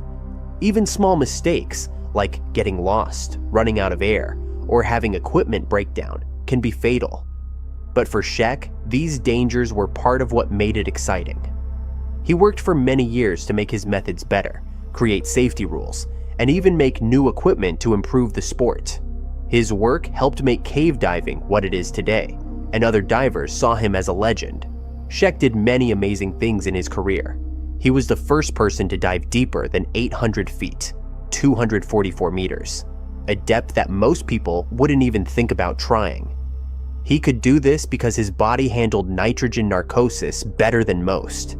This is something that makes divers confused when they go very deep. While others might start seeing things or get mixed up, Sheck stayed clear-headed, which let him explore places no one else could. Even though he did dangerous things, Sheck was also someone who taught others.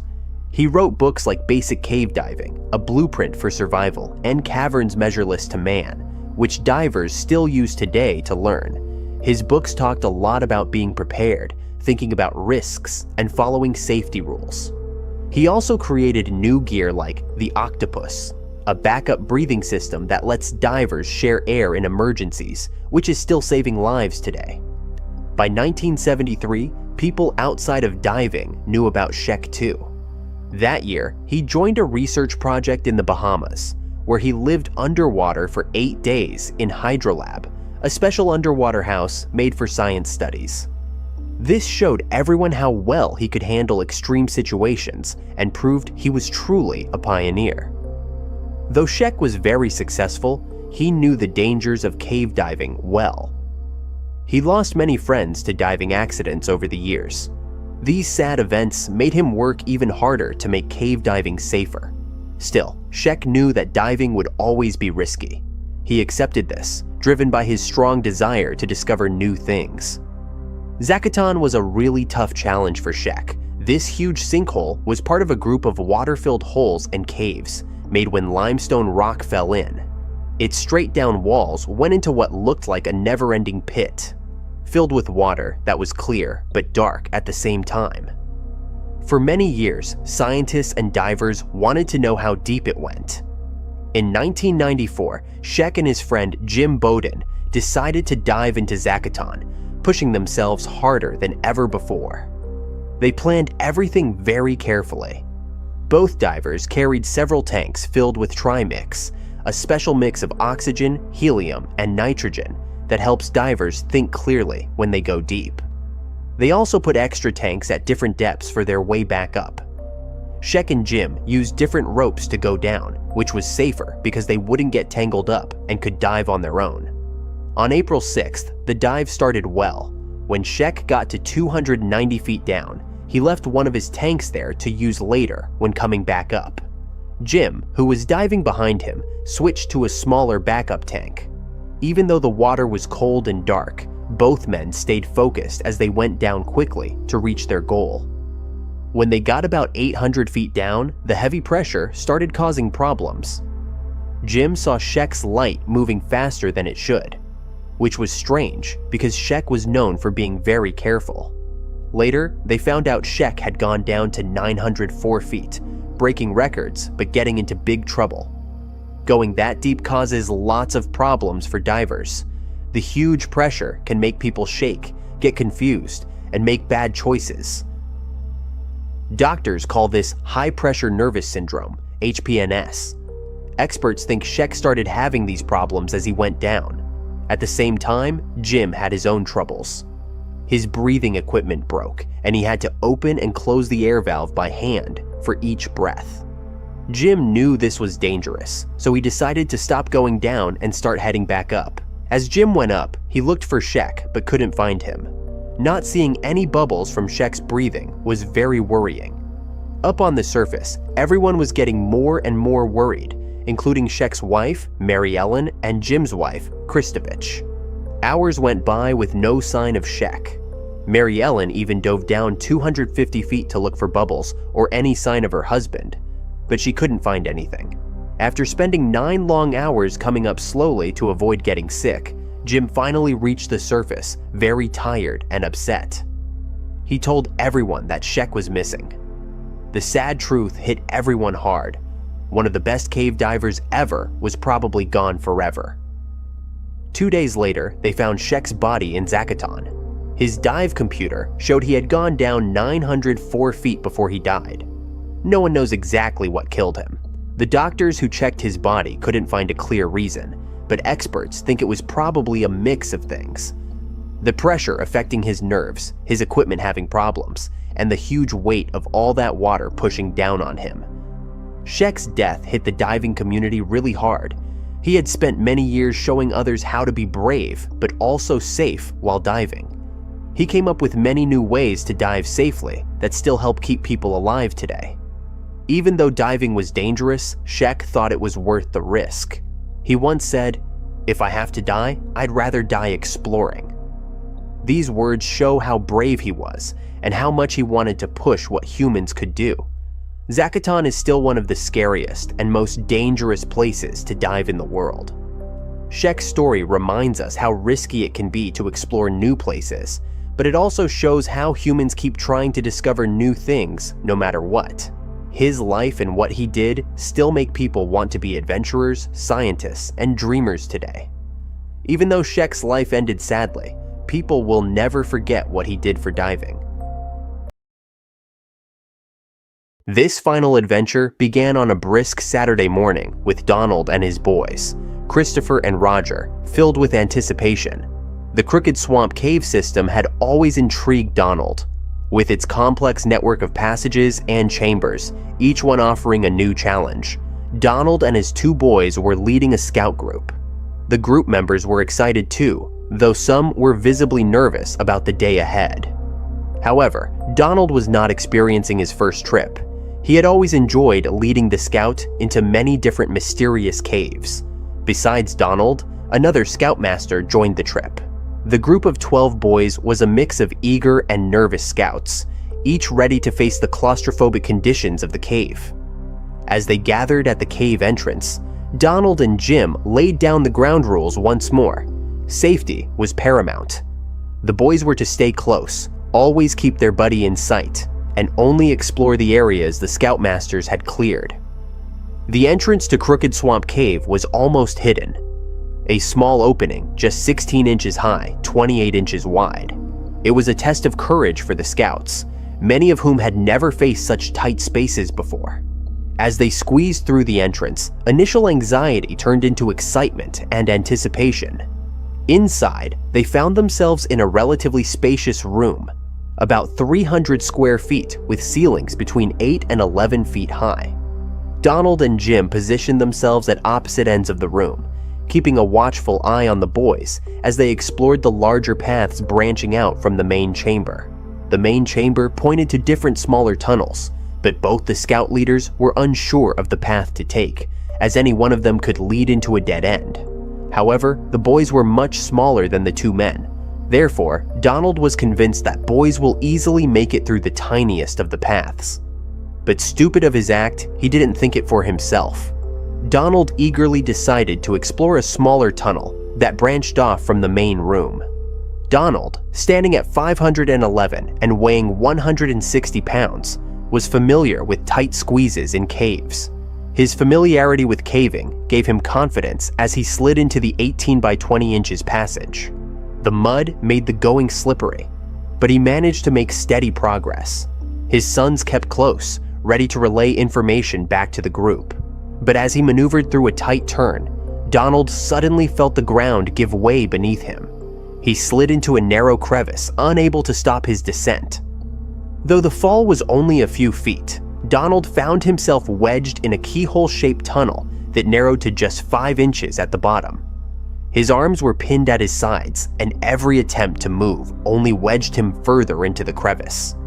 He called out to his sons, instructing them to stop and stay calm. He tried to push himself out of the tunnel, but it was no use. Donald remained stuck. Donald asked Christopher to help him get out of the tunnel.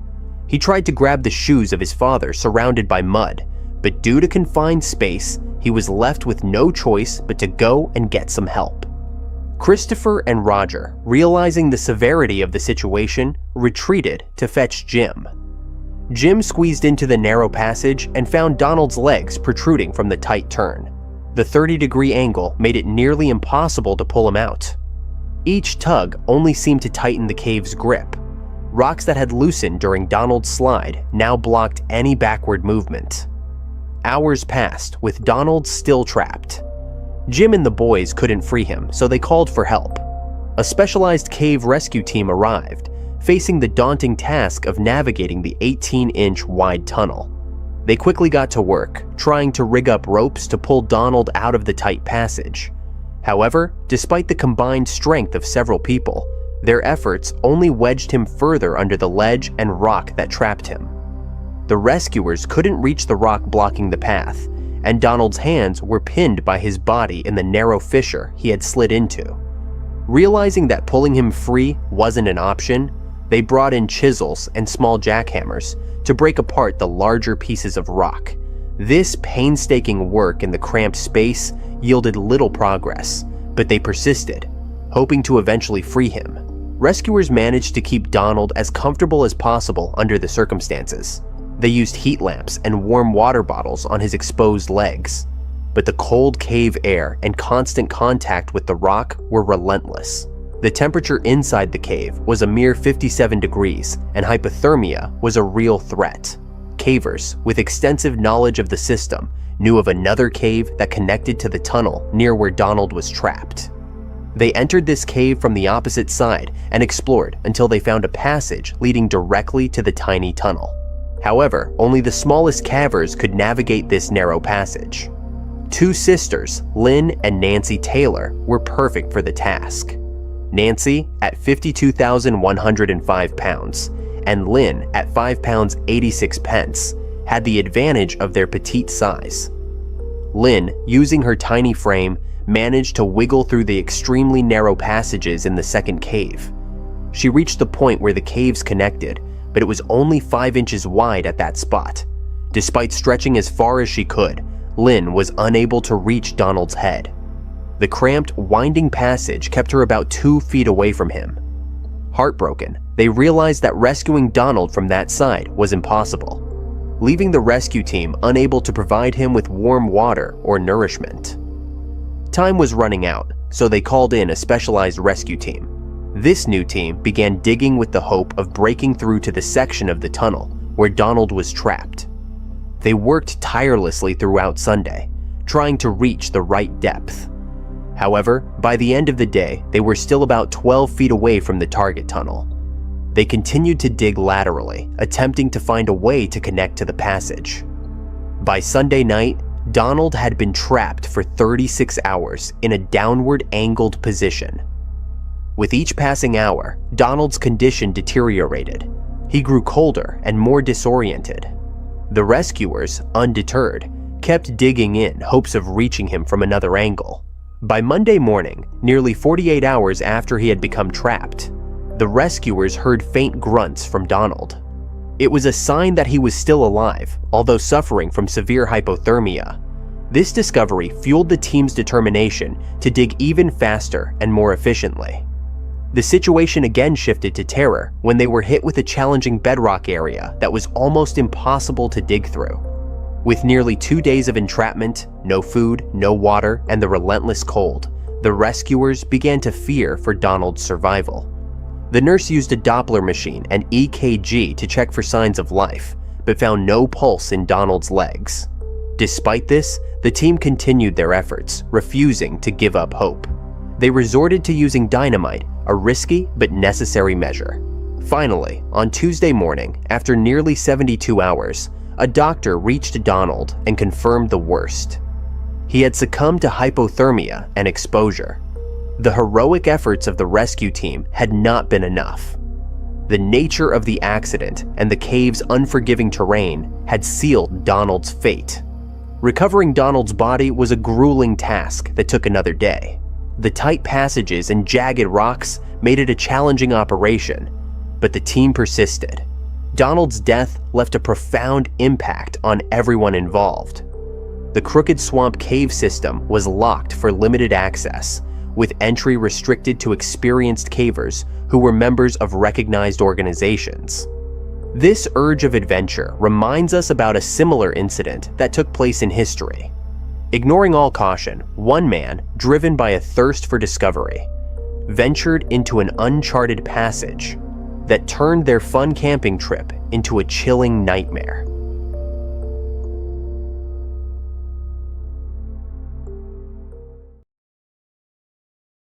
Hidden deep under southern France's Ardèche region, a network of underwater caves lures brave explorers. Among these, Dragonair Cave stands out as the most feared and challenging. This water-filled cavern has claimed many lives, even those of expert divers. Only tiny shrimp thrive in its cold, dark waters. The cave's twisting passages often become deadly traps for those who enter. Eric Establi, a master cave diver, felt drawn to Dragonair Cave's dangers. He had spent years honing his skills underwater. The cave's unexplored areas called to him, and he aimed to map every inch of it. Diving in Dragonair Cave brings extreme dangers. The cave's silt-filled water can reduce visibility to almost nothing in seconds. One wrong move can stir up this silt, causing a diver's worst nightmare, a total blackout. In these moments, all sense of direction vanishes. Up becomes down, and the diver floats in complete darkness. The only choice is to wait for the silt to settle, but waiting too long means running out of air. Eric understood these risks better than most, yet he kept diving. Cave air often contains deadly gases that can cause confusion, dizziness, or even death if breathed. Despite these dangers, Eric made Dragonair Cave his life's work. Year after year, he explored its tunnels, slowly mapping more of the cave, driven by his dream to chart it completely. Eric's love for diving began in the 1990s when he was about 20. He started exploring caves and quickly became one of the world's top cave divers. His friends, Felipe and Emmerich, often joined him, forming a tight team that shared many underwater adventures. Eric's main goal was always to map unexplored caves, and Dragonair Cave became his obsession. Eric plunged into Dragonair Cave on October 3rd, 2010, aiming to push deeper than ever before. He packed 2 rebreathers, 2 underwater scooters, 5 air tanks, and over 1,400 feet of dive line. He planned for a 6-hour dive into the unknown. The dive started well. Eric glided through narrow passages, venturing deeper into the cave. But trouble hit at 1,200 feet in. He accidentally brushed a wall, stirring up a thick silt cloud. Visibility dropped to 0. Darkness engulfed him. Eric stayed calm, waiting for the silt to settle. But it didn't clear fast enough. Eric decided to push on despite poor visibility. He moved carefully, avoiding sharp edges that could damage his gear or air supply. Alone in the murky water, he reached a new section of the cave. Then things got worse. A sudden rockfall trapped Eric in a small area. Silt filled the water again, creating a complete blackout. His headlamp couldn't pierce the swirling sediment. Eric found himself stuck with limited air and no clear exit. When Eric didn't return on time, worry set in. By October 4th, a rescue mission began. Expert cave divers Rick Stanton and John Valanthin stepped up to lead the search. They had gained fame for rescuing 12 boys and their coach from a Thai cave. They knew Eric from previous French expeditions and didn't hesitate to help. Rick and John entered Dragonair Cave at 3 p.m. on October 4th, armed with top-notch gear. They knew the mission would be tough, but were determined to find their friend. As they descended, they faced thick silt that nearly blinded them. At 2,427 feet in, they discovered the cause. A massive underwater rock slide had disturbed the cave floor. The rescuers pressed on, fighting against the murky water and treacherous terrain. Every inch forward brought new challenges. Sharp rocks threatened to snag their equipment. The darkness seemed to close in around them. But Rick and John's experience and determination drove them forward. They called out Eric's name, hoping for a response. The cave's twisting passages distorted sound, making it hard to pinpoint any potential replies. Time ticked by, and their air supply dwindled. The pressure mounted with each passing minute. As they ventured deeper, the rescuers faced a grim reality. The cave had changed dramatically since Eric's entry. New passages had opened, while others had closed off. The rockfall had altered the cave's layout, making their search even more difficult. Despite the odds, Rick and John refused to give up. They methodically searched every accessible area, knowing that Eric's life hung in the balance. The cold water sapped their strength, but their resolve remained unshaken. They pushed on, driven by the hope of finding their friend alive. The team hit a dead end at 2,559 feet. They ran out of air and had to turn back, leaving Eric unfound. By October 6th, the rescuers had a new plan. They started digging a vertical shaft near the cave for another way in. Other divers checked nearby caves for connections to Dragonair Cave, hoping to find an exit for Eric. Rick and John went back in, but had to retreat again before reaching Eric. Time was running out, and hope faded as days passed. After several failed attempts, Rick and John made one last push. They entered with slimmer gear to squeeze through tight spots. Hours of tough navigation led to a breakthrough. They found a small gap at the top of the rockfall, just big enough to squeeze through. On the other side, they pushed deeper into unexplored areas. After swimming another 600 feet, they found Eric. He lay 15 feet below in a small chamber. It looked like he tried to find air, but ran out before escaping. Rick and John carefully prepared Eric's body for recovery. But as they tried to bring him back through the narrow gap, his body got stuck. They realized they'd be trapped if they kept trying. Reluctantly, they left Eric behind. They did retrieve his dive computer, which held crucial data about his final moments. Eric's computer showed he drowned on the first day of his dive. Despite the rescue team's heroic efforts, Eric had been trapped too long. In January 2011, after months of failed recovery attempts, the French Speleology Federation called off the search. Eric's body remains in Dragonair Cave, a stark reminder of the risks in exploring the unknown. The cave's treacherous paths and unexpected changes made the search incredibly challenging. Rick and John's experience proved crucial. They navigated the murky waters with precision, always aware of the dangers lurking in the darkness. Their teamwork and quick thinking helped them overcome obstacles that would have stopped less skilled divers. Dragonair Cave stands as a somber monument to Eric's final adventure. It reminds us of nature's raw power and the indomitable spirit of those who dare to explore its depths.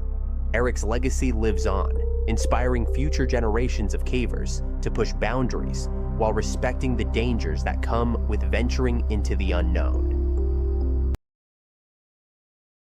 Near the town of Cumal in Mexico, close to the Yucatan Peninsula, lies the Aiolo Cave Complex, a vast underwater maze shrouded in mystery. A huge sinkhole marks the entrance to this sprawling cave system. Over centuries, water erodes underground limestone, causing it to collapse and form sinkholes. As water carves out new tunnels and chambers, these cave networks grow bigger and more complex. Divers first explored Aiolo Cave in the 1980s and 1990s, mapping out nearly 20,000 feet, about 3.8 miles, of passages. They placed thick ropes along the cave walls as guidelines for future divers to follow explored paths and avoid getting lost. These ropes showed which parts of the cave had been discovered. After this initial exploration, the cave fell into obscurity for about a decade. In 2012, a team of skilled divers returned to Aiolo Cave. They aimed to remap the cave, replace old guidelines, and find new passageways. Their efforts paid off, adding another 5,000 feet, around 1,525 meters, of new guidelines to the system. Inside, a maze of narrow passages and chambers twisted and turned, making navigation treacherous. Aiolo Cave's chambers held thick layers of silt at their bottoms. The water stayed clear when calm, but any movement stirred up sediment, turning it murky fast. This sudden darkness could disorient divers, leading to panic. Luckily, guidelines with cookies, special markers pointing to the exit, helped divers navigate even in poor visibility. But these lifelines had a catch: they weren't always continuous. Cave walls and rope lengths sometimes forced gaps. To explore further, divers used temporary jump lines, removing them on the way out. Donald Cerrone, born in Denver in 1983, knew the dangers of caves like Aiolo well. A wild child prone to fights, Donald found his calling in cave diving and combat sports. Donald's passion for cave diving remained strong. He understood the risks, but couldn't resist the thrill of exploring underwater mazes. Each dive brought new challenges and tested his skills. Donald's experiences in both fighting and diving taught him to stay calm under pressure and think quickly in dangerous situations. As Donald prepared for his Iolo cave dive, he knew the risks he faced. The cave's reputation for sudden visibility, changes, and tricky navigation didn't deter him. Instead, it fueled his excitement. He meticulously checked his gear, reviewed the cave maps, and mentally prepared for the challenges ahead. Donald's past experiences had taught him to respect the cave, but not fear it. He was ready to face whatever Iolo threw at him, armed with skill, experience, and a healthy dose of caution. Donald and Alex geared up for their Iolo cave dive in Cumul, Mexico in summer 2018. They'd waited months for this adventure. On August 17th, Donald hugged Lindsay and their baby goodbye. Lindsay felt uneasy about this dive, not fully trusting Alex's skills. Before diving, Donald and Alex reviewed their plan. Remembering Lindsay's worries, Donald packed an extra air tank. They used the rule of thirds for air management. 1/3 to enter, 1/3 to exit, 1/3 as backup. The dive started well. They followed the main guideline, taking in the underwater sights. But trouble hit at the first guideline's end. They needed to jump to a new line. Alex, more experienced, went first. He looped his dive light lanyard around his neck to free his hands. As he reached for the new line, his buoyancy device broke loose, floating up. Startled, Alex thrashed, getting tangled in the guideline. Donald watched, horrified, as Alex struggled with the rope. Keeping his distance to avoid getting trapped too, Donald faced a tough choice. His training stressed self-preservation in cave diving, where rescuing a panicked diver often leads to 2 deaths. Donald knew he had to focus on surviving. He thought of his promise to Lindsay. With Alex in trouble and visibility dropping to 0, that promise seemed far off. Alex's light vanished in the murky water. Donald feared his friend had lost his regulator. Despite the grim situation, he couldn't leave Alex. He swam toward Alex's last known spot, but the darkness made it impossible to find him. The cave's dangers became real. Silt clouds filled the water, disorienting Donald. He relied on his training, feeling for the guideline. Each second felt like an eternity as he searched for Alex. The cave's silence, broken only by his breathing, added to the tension. Donald's mind raced. He thought of Lindsay and their baby, of his past close calls. The weight of the situation hit him hard. He wanted to help Alex, but knew the risks. Every move could stir up more silt, making things worse. He inched forward, straining to see or hear any sign of Alex. The darkness pressed in from all sides. Donald's heart pounded as he realized how quickly a routine dive had turned into a fight for survival. Time seemed to stand still in the pitch-black water. Donald's training kicked in. He focused on his breathing, trying to stay calm. He knew panic would only waste precious air and energy. As he searched, Donald recalled other tight spots he'd been in. The motocross crash, the leaky dry suit. Those experiences had taught him to stay cool under pressure. Now, in Iolo Cave's depths, he needed that skill more than ever. Donald kept moving, carefully feeling his way along the guideline. He hoped to bump into Alex or spot a flash of light. The cave's twists and turns made the search harder. Donald knew every second counted, but he had to move slowly to avoid stirring up more silt. The situation tested Donald's limits. He balanced the urge to find his friend with the need to ensure his own safety. The cave's dangers were real, and one wrong move could trap them both. Donald faced a new challenge. His oxygen levels dropped fast. Thoughts of his family raced through his mind. Panic set in, something he'd never felt in the octagon. The pitch-black cave overwhelmed him with fear. His breathing quickened. He hit his head on the cave's ceiling, causing sharp pain. Donald checked his compass and dive watches. He had about an hour of air left and knew the exit's general direction. He felt his way along the cave walls slowly. Obstacles blocked his progress at every turn. Desperate, he moved erratically, searching for any way out. By luck, he found the main guideline again, his lifeline to safety. The exit lay far off, nearly 1,000 yards away. Silted-out water made visibility almost zero. Donald knew of a split in the guideline ahead. One path led to the exit, the other deeper into the cave. Choosing wrong meant certain death. Donald pushed on, trusting his instincts and compass. After what felt like forever, Donald's hand touched the crack in the cave's ceiling he remembered from the dive's start. He followed it until he spotted a faint glimmer of light. Sunlight. He knew he neared the surface. With new hope, Donald swam toward the light. Moments later, he broke through the water's surface, gasping for fresh air.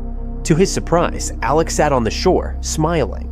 Somehow, Alex had freed himself from the guideline and escaped the cave. For Donald, the experience changed his life. He never expected to come so close to death. It reminded him how fragile life could be. Donald Cerrone still dives today, but with more caution. He spends most of his time on his New Mexico ranch with his wife and kids. He cherishes every moment with them. That dive in the Iolo Cave complex marked a turning point in his life. It made him value his family time even more. The cave dive tested Donald's limits like never before. He faced real danger, with death a constant threat. The darkness and silence of the cave added to the intense situation. Every move could have stirred up more silt, making things worse.